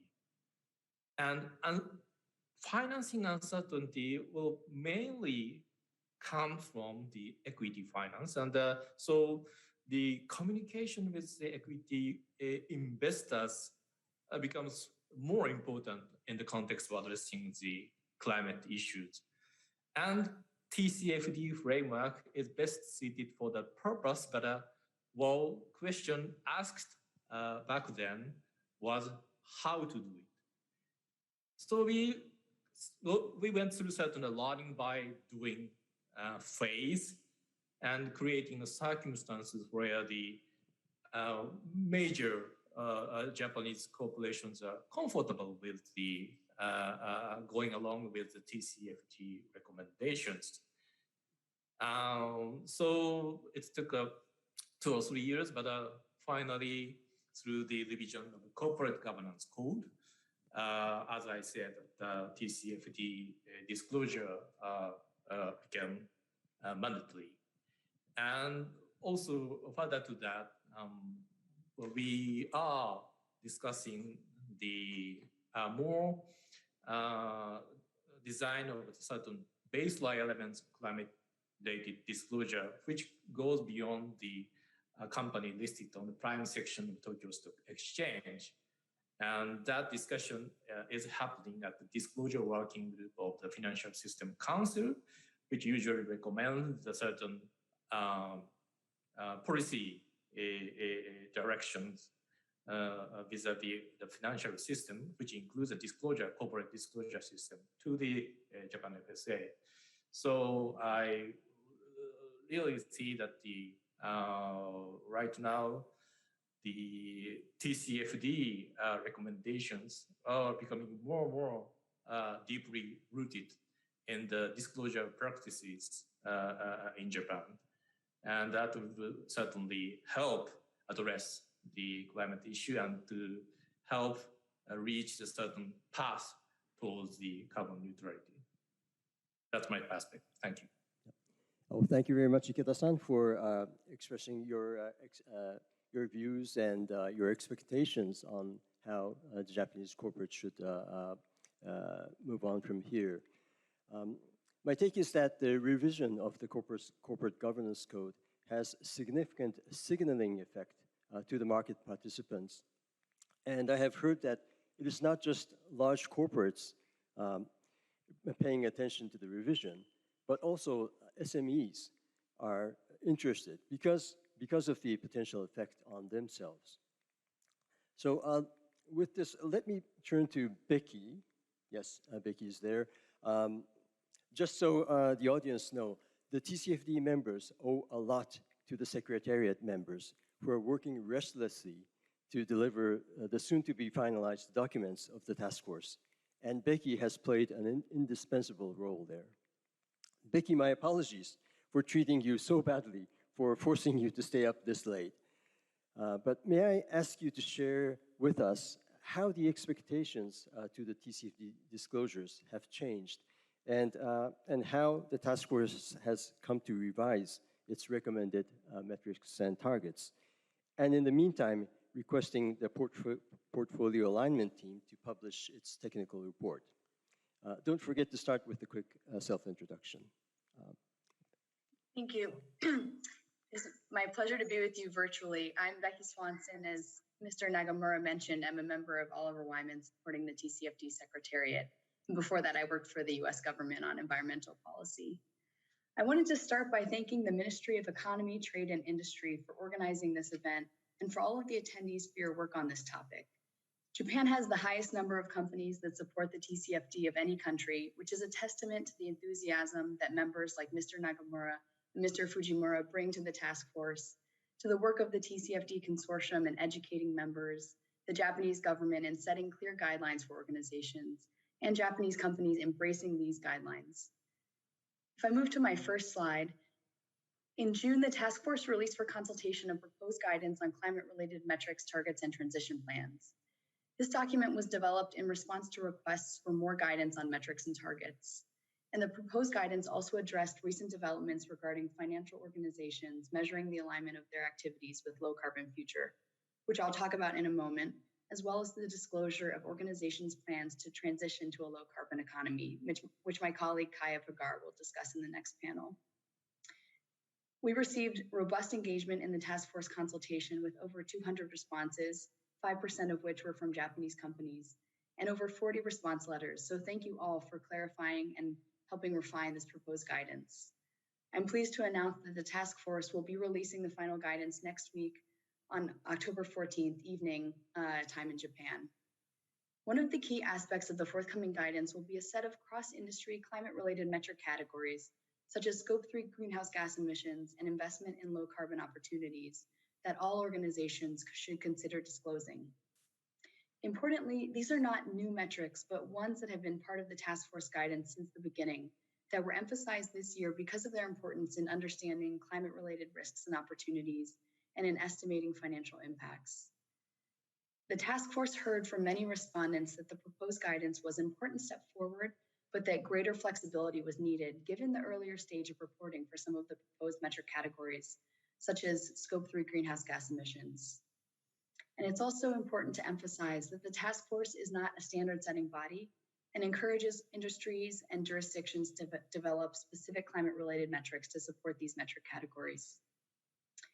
Moving to the changes on climate-related targets, the biggest forthcoming change is that organizations that have set medium-term and long-term targets are encouraged to provide interim targets. This is an important request from investors, lenders, and underwriters to allow them to assess progress and has been included in many target setting frameworks already. Now, as I move to the second slide on portfolio alignment, the proposed guidance was accompanied by a technical report written by an external group on measuring the alignment of financial organizations' activities with a well below 2 degrees Celsius temperature pathway in line with the goals of the Paris Agreement.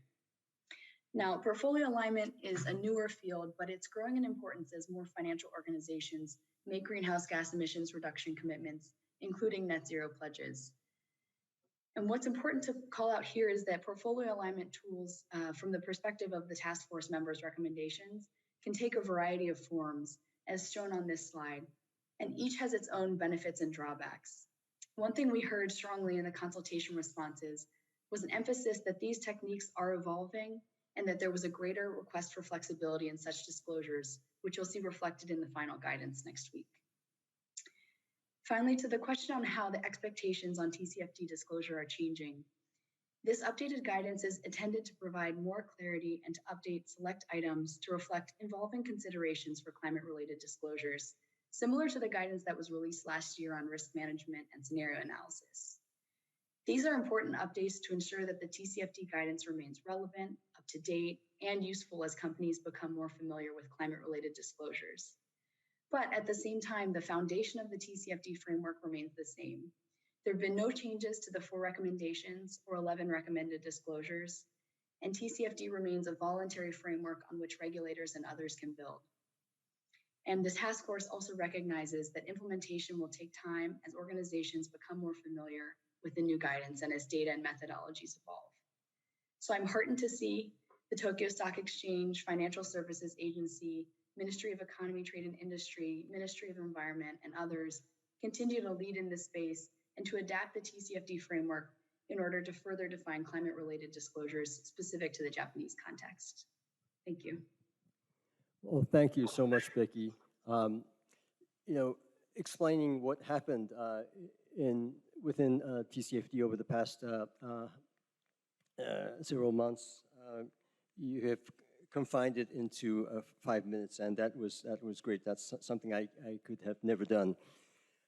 I will come back with another round of discussion, so please bear with us for another 40 minutes.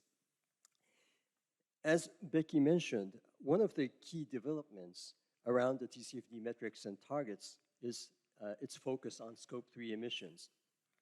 Scope 3 is not a new concept, but to make it a disclosure requirement has long been considered difficult to implement, mainly due to practical issues. I would like to ask Tsuda-san, who is with Hitachi, to let us know how Hitachi, as one of the leading Japan-based global conglomerates, is thinking of working on its complex supply chain network to achieve its commitment to hit zero emissions in 2050. Tsuda-san, you have the floor. Thank you very much, Nagamura-san. Hello, everyone.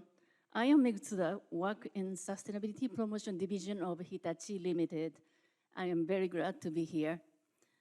As Nagamura-san mentioned Hitachi as a global conglomerate, let me briefly introduce our business.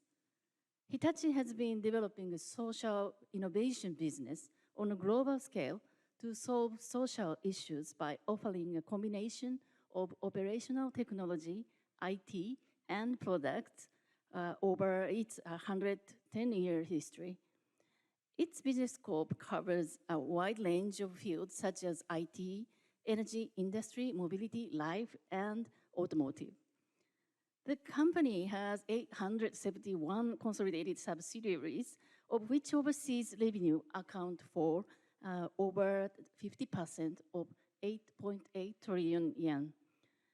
Climate change is one of the biggest agenda for Hitachi to tackle, and also could provide a major business opportunities to realize social innovations.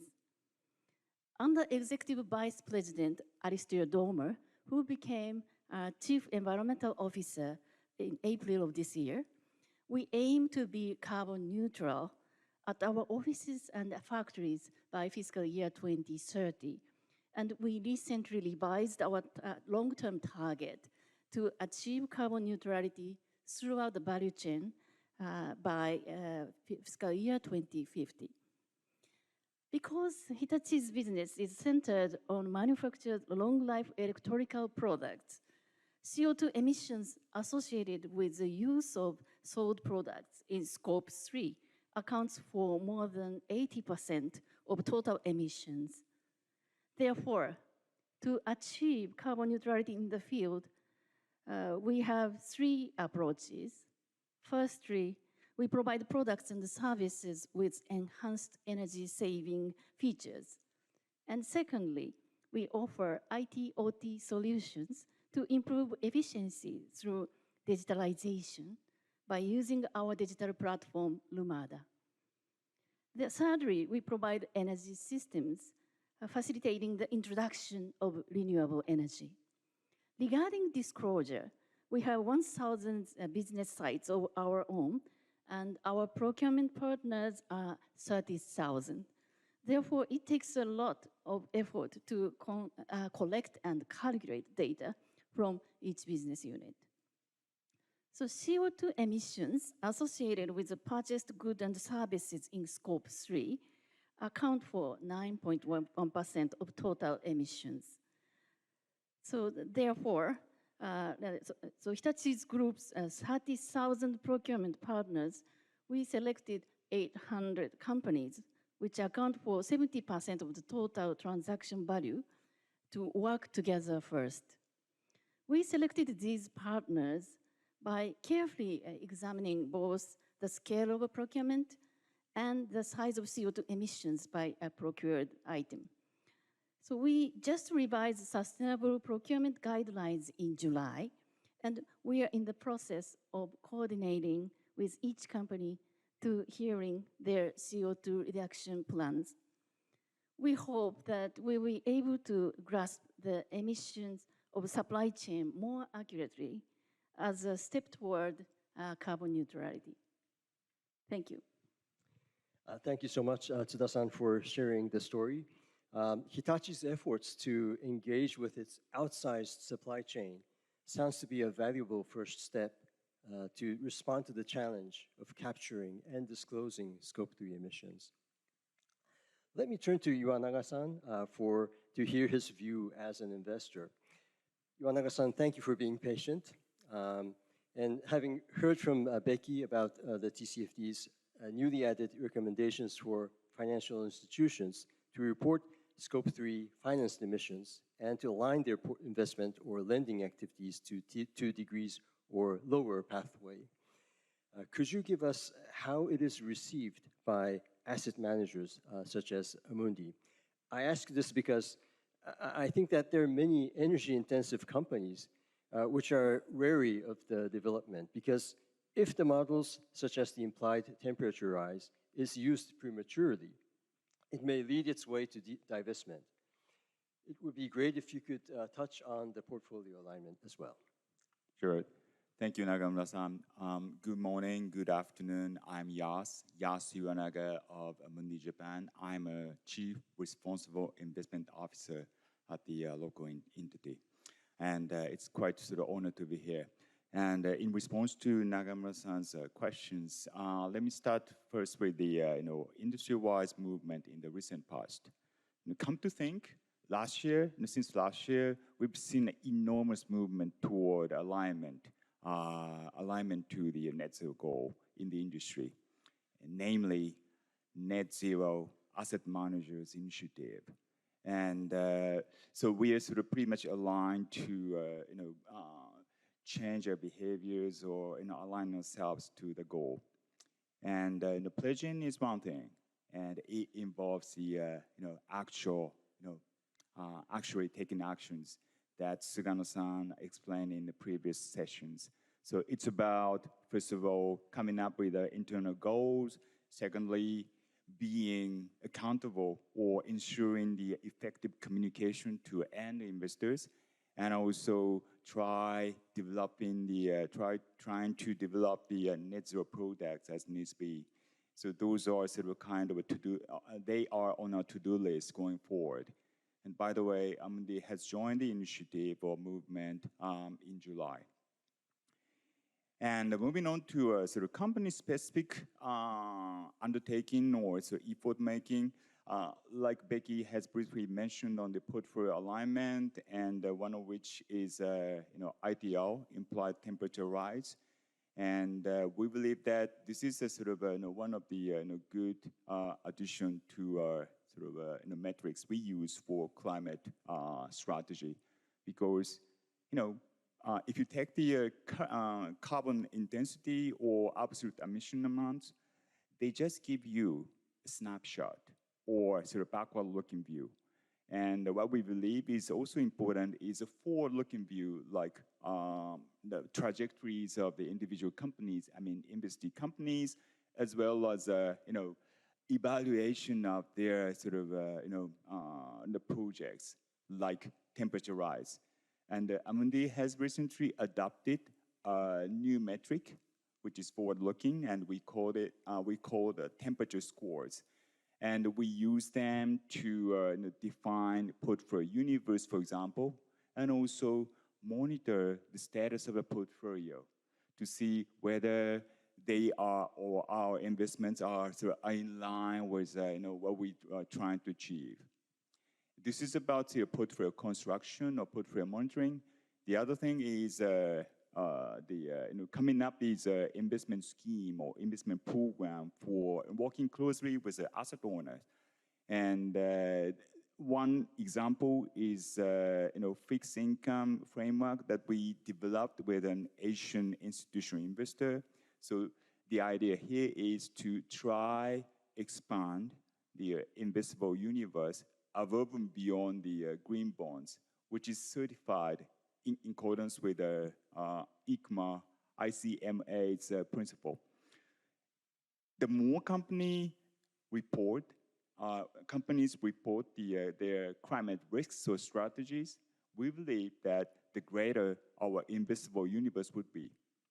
And so the framework is designed to examine the individual company's behavior and their future plans in relation to climate risks. That's the second point. And thirdly, engagement. Like the presenters at the previous panel session touched on, we also believe that divesting is the last option. So we believe that we have to explore the win-win solution where possible through reaching out the invested companies, on a sort of standalone basis or jointly. And Amundi has had 472 meetings, so 472 sort of engagement with regards to climate change or transition. And also, we use proxy voting as a sort of another tool. And we voted with supportive vote for about 86% of shareholders' resolutions last year. So as such, we're trying to sort of align ourselves and as a user of disclosure, climate disclosure, and we hope that we see sort of a more of a iteration between the investors or asset managers like us and the corporates, so that we will be sort of better achieve their target going forward. Thank you very much, Iwanaga-san. That was very informative. I think I'm not the only person who were relieved to hear about your comments. You mentioned that the portfolio alignment tool is not the only tool that investors use in identifying and evaluating the risk of climate. But I think it is also imperative to investees that investors are starting to use portfolio as a strong tool to measure the impact of climate change. So it's very important that investees keep watching the development of such activities. Thank you very much. So let me change the focus to the increasingly active discussions on disclosure standard setting. Let me seek Becky's comment on how the IFRS Foundation's proposed establishment of the ISSB is related to the TCFD's framework, and how the prototype developed by the leading standard setters will be treated in this process. Becky, can we hear from you? Yes. So I think the exciting thing is that there's a lot happening in the climate-related disclosure space. And what we had really seen at the beginning of this effort was a proliferation of organizations that were each tackling an aspect of the problem. And what we've seen this past year is really a convergence as companies ask for more consistent guidance and as jurisdictions begin to mandate climate-related disclosures. And as you mentioned, sort of the alliance work that started with the prototype where it brought together the 5 ESG standard setters to develop their path forward, as well as the incorporation of that work into the IFRS standard is a great example of that. Global convergence in the applicability of sustainability reporting standards will help realize one of the primary reasons for the creation of the task force, which was to improve consistency and comparability of climate-related financial information for use by investors, lenders, and underwriters. What I'm excited to see at the ISSB level is that it's bringing together the IFRS Foundation, the International Accounting Standards Board, the Climate Disclosure Standards Board, the Value Reporting Foundation, the World Economic Forum, and the TCFD into one working group to ensure that the new board builds upon the work that has been done to date and doesn't sort of, recreate the wheel on stuff that has already been well established. So there's a lot of cooperation at the working group level to ensure that what comes out of the IFRS efforts incorporates all of the work that has come before and continues to meet industry needs for more consistent guidance. So the TCFD Secretariat, as well as the task force, looks forward to continuing to support the IFRS as it develops the ISSB, as well as to support various jurisdictional efforts on climate-related reporting. Thank you, Vicky. That was extremely helpful. I think that's an area which is not very much visible to many audience. So I think many people took it as a Very insightful advice. So that prompts me to ask Ikeda-san about how Japan stands in response to the shift in standard setting platform that involves climate-related disclosures. Ikeda-san, may I have your comments on this? Thank you, Nagamura-san, for that question again. Well, certainly the IFRS Foundation's entry into this field is a kind of game changer, I have to say. And the Group of Five and TCFD have been working together to create a certain global converged standard for the climate-related disclosure. And I believe the IFRS Foundation itself will create ISSB, and then that board will collaborate with those stakeholders to come up with a certain global baseline for the climate-related disclosure. But that is not totally, well, that is actually a good news for Japan. And well, we've been working together with the IFRS Foundation and established a very collaborative relationship with them. And actually, in Japan, we have a certain coordination mechanism for IFRS Foundation related matters on not only the sustainability issue, but other more technical issues. And well, I would say that the IFRS itself is applicable in Japan. So it is accepted as a reporting standard for the Japanese corporation listed in the stock exchange and make a certain public issuance.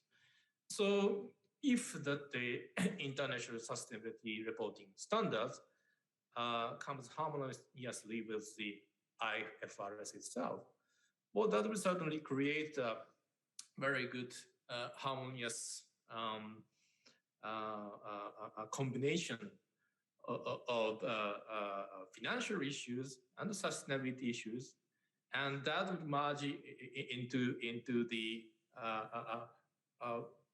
full picture of the prospect of the corporate value itself. So we certainly support the overall move by IFRS Foundations to establish the ISSB, and through that process, because, well, some jurisdiction may want to go further than that, but even with that, some jurisdictions move, we can have a certain consistent and comparable global baseline for climate-related disclosure. And for realizing that, well, Japan is very much looking forward to contributing to that discussion through IFRS Foundation and also IOSCO, the securities regulators organization, also helps that facilitate that discussion with a view to potentially endorsing the ISSB standards on climate as a cross-border security issuance disclosure standards. So, well, through IOSCO, but Japan FSA also work very closely with our fellow regulators. So the overall, the IFRS Foundation's move is certainly a positive development. Thank you. Thank you, Ikeda-san, for your description on how Japan is well positioned to keep pace with the global developments. Appreciate that. So with all the tectonic shift in progress, let me get back to the very fundamental question of why we are working so hard on TCFD disclosures. I would like to turn to Tsuda-san again on this point. Given all the requirements to disclose more, I can imagine how tough it must have been to communicate it internally with your colleagues. I'm interested in knowing what values Hitachi finds in disclosing in accordance with the TCFD recommendations. May I solicit your candid comments on the benefits you find in disclosing, or any propositions you may have in making TCFD disclosures more decision useful? Yes, thank you, Nagamura-san. I try to be candid. So the process requires a significant amount of work, but at the same time, we see benefits. Through internal communications, there has been increased interest in climate change at all levels of the company. So, in the discussion of risk and opportunities with each business unit, we were able to involve not only the person in charge of the environment, but also those in the corporate planning section in charge of a long-term strategy and top management as well. Also, another benefit is that conversations with investors have become easier by using the framework, as Ikeda-san mentioned, constructive dialogue. So at the same time, but we recognize the challenge how to express our contribution to climate change. For example, no matter how much you sell environmentally friendly electrical products, the more products you sell, the more emissions in your reported Scope 3. And if you provide digital solutions and systems, for example, which decrease movement of people and goods, which leads to a CO2 reduction, it has almost nothing to do with your Scope 3 emissions. If you provide an energy system which enables efficient transmission and large-scale integration of renewable energy, the effect is in power conversion factors improvement, but rather diluted. So we believe that disclosure of total amount of Scope 1, 2, and 3 does not provide enough explanation on our contribution to climate change. Currently, the IEC, International Electrotechnical Commission, have just started talking about the standardization of reduction contributions under the initiative of Japan. So Green Investment Guidance 2.0, just published today, also refers to the importance of comprehensive evaluation that takes into account the amount of reduction contribution in addition to Scope 3 emissions. So through these efforts, we hope that all our stakeholders, including investors, understand more on how each company contributes to climate change by reducing CO2 emissions in society as a whole. There is no single solution, and we would like to continue sincere communication for improvement. Thank you. Thank you, Tsuda-san. You brought up a very interesting discussion. I recall that Japanese manufacturing sectors were eager to have the TCFD incorporate avoided emissions in its recommended disclosures. And so it was embedded in its 2017 recommendations.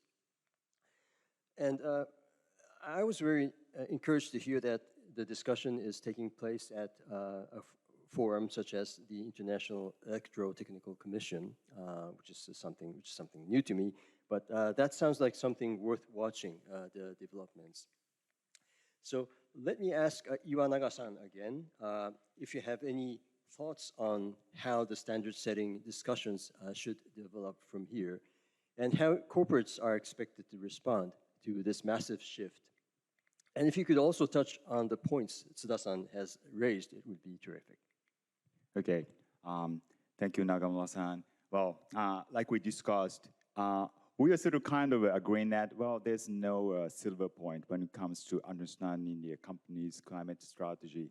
No one single metric can help. So therefore, we have to sort of look at the multiple figures or numbers so that we can evaluate how corporates are sort of working on the climate issue holistically as much as possible. Okay, and when it comes to, I would say, sort of a standard setting, it'll be sort of it'll involve lots of iterations or trials and errors. And but I think important thing is TCFD was a relatively new concept to sort of a couple of years ago. Then we sort of took on it. We tried to own it when it comes as we disclose the business outcomes or as a users interpret them. And as we go down the path, we have learned how we should use those pieces of information embedded in those figures or comments, and then we also sort of found out the areas for improvement. So I would say the process continues forever, right, till we reach the sort of our goal. And talking specifically about the avoided emissions, well, if you are an active manager, in particular in equity, you like to understand the value creation process. And if it is the case, you really have to have a sort of better insight vis-a-vis the invested companies' plan going forward and how they believe or how they're trying to create values using their capabilities. That's where avoided emissions comes into picture. I would say Tsuda-san's case is the best example, and I would say there are sort of other companies in particular, capital goods sector, who are kind of struggling to express or present their sort of performance.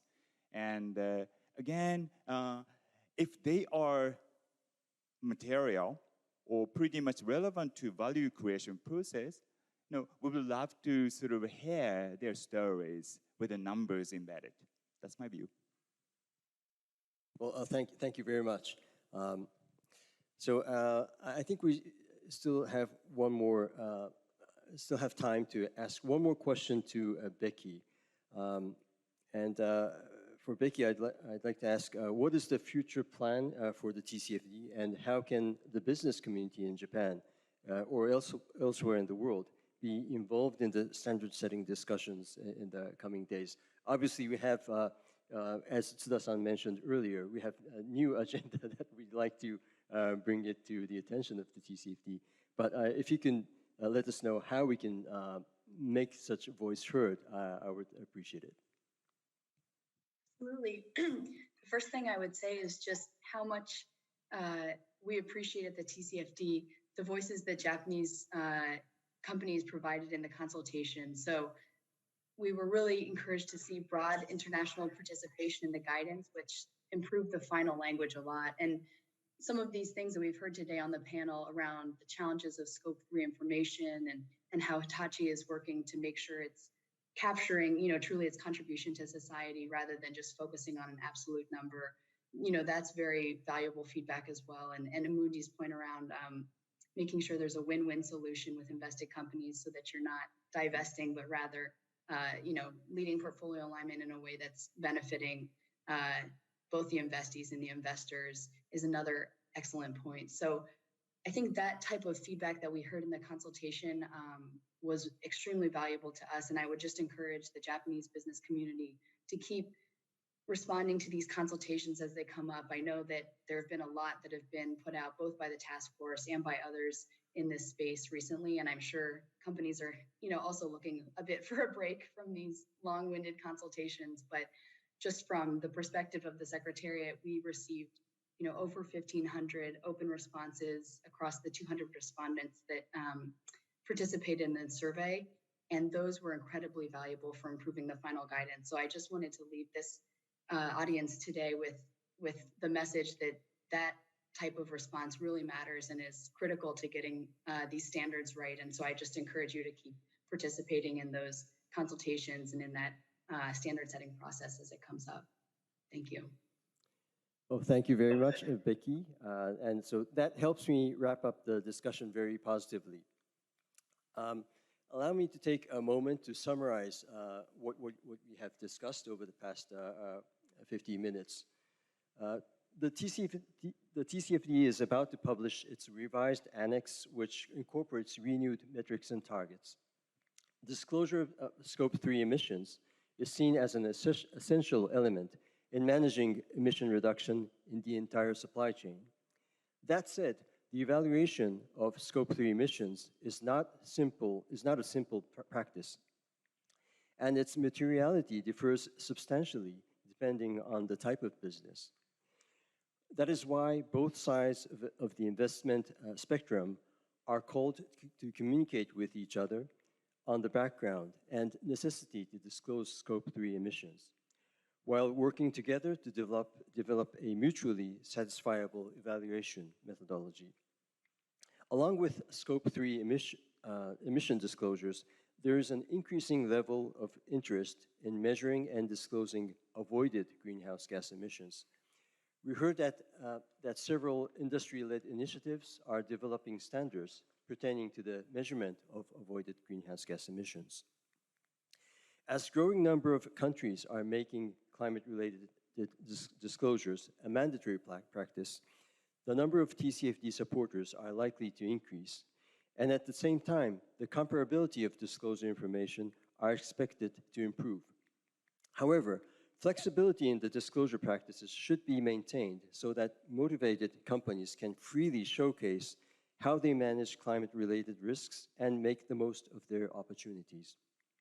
All stakeholders in Japan or wherever domiciled are invited to share the experience of disclosure and actively take part in the international dialogue to improve the decision usefulness of TCFD disclosures. With that, I conclude the session. Thanks to all of you for your participation, and please join me in thanking the panelists for their excellent contribution with a big round of virtual applause. Thank you. Thank you, Mr. Nagamura, and panelists. Thank you very much. Now, after 5 minutes break, Keynote 3 and panel discussion 3 will start. Participants online, please go back to the timeline and join the next session, Keynote 3 and panel discussion 3.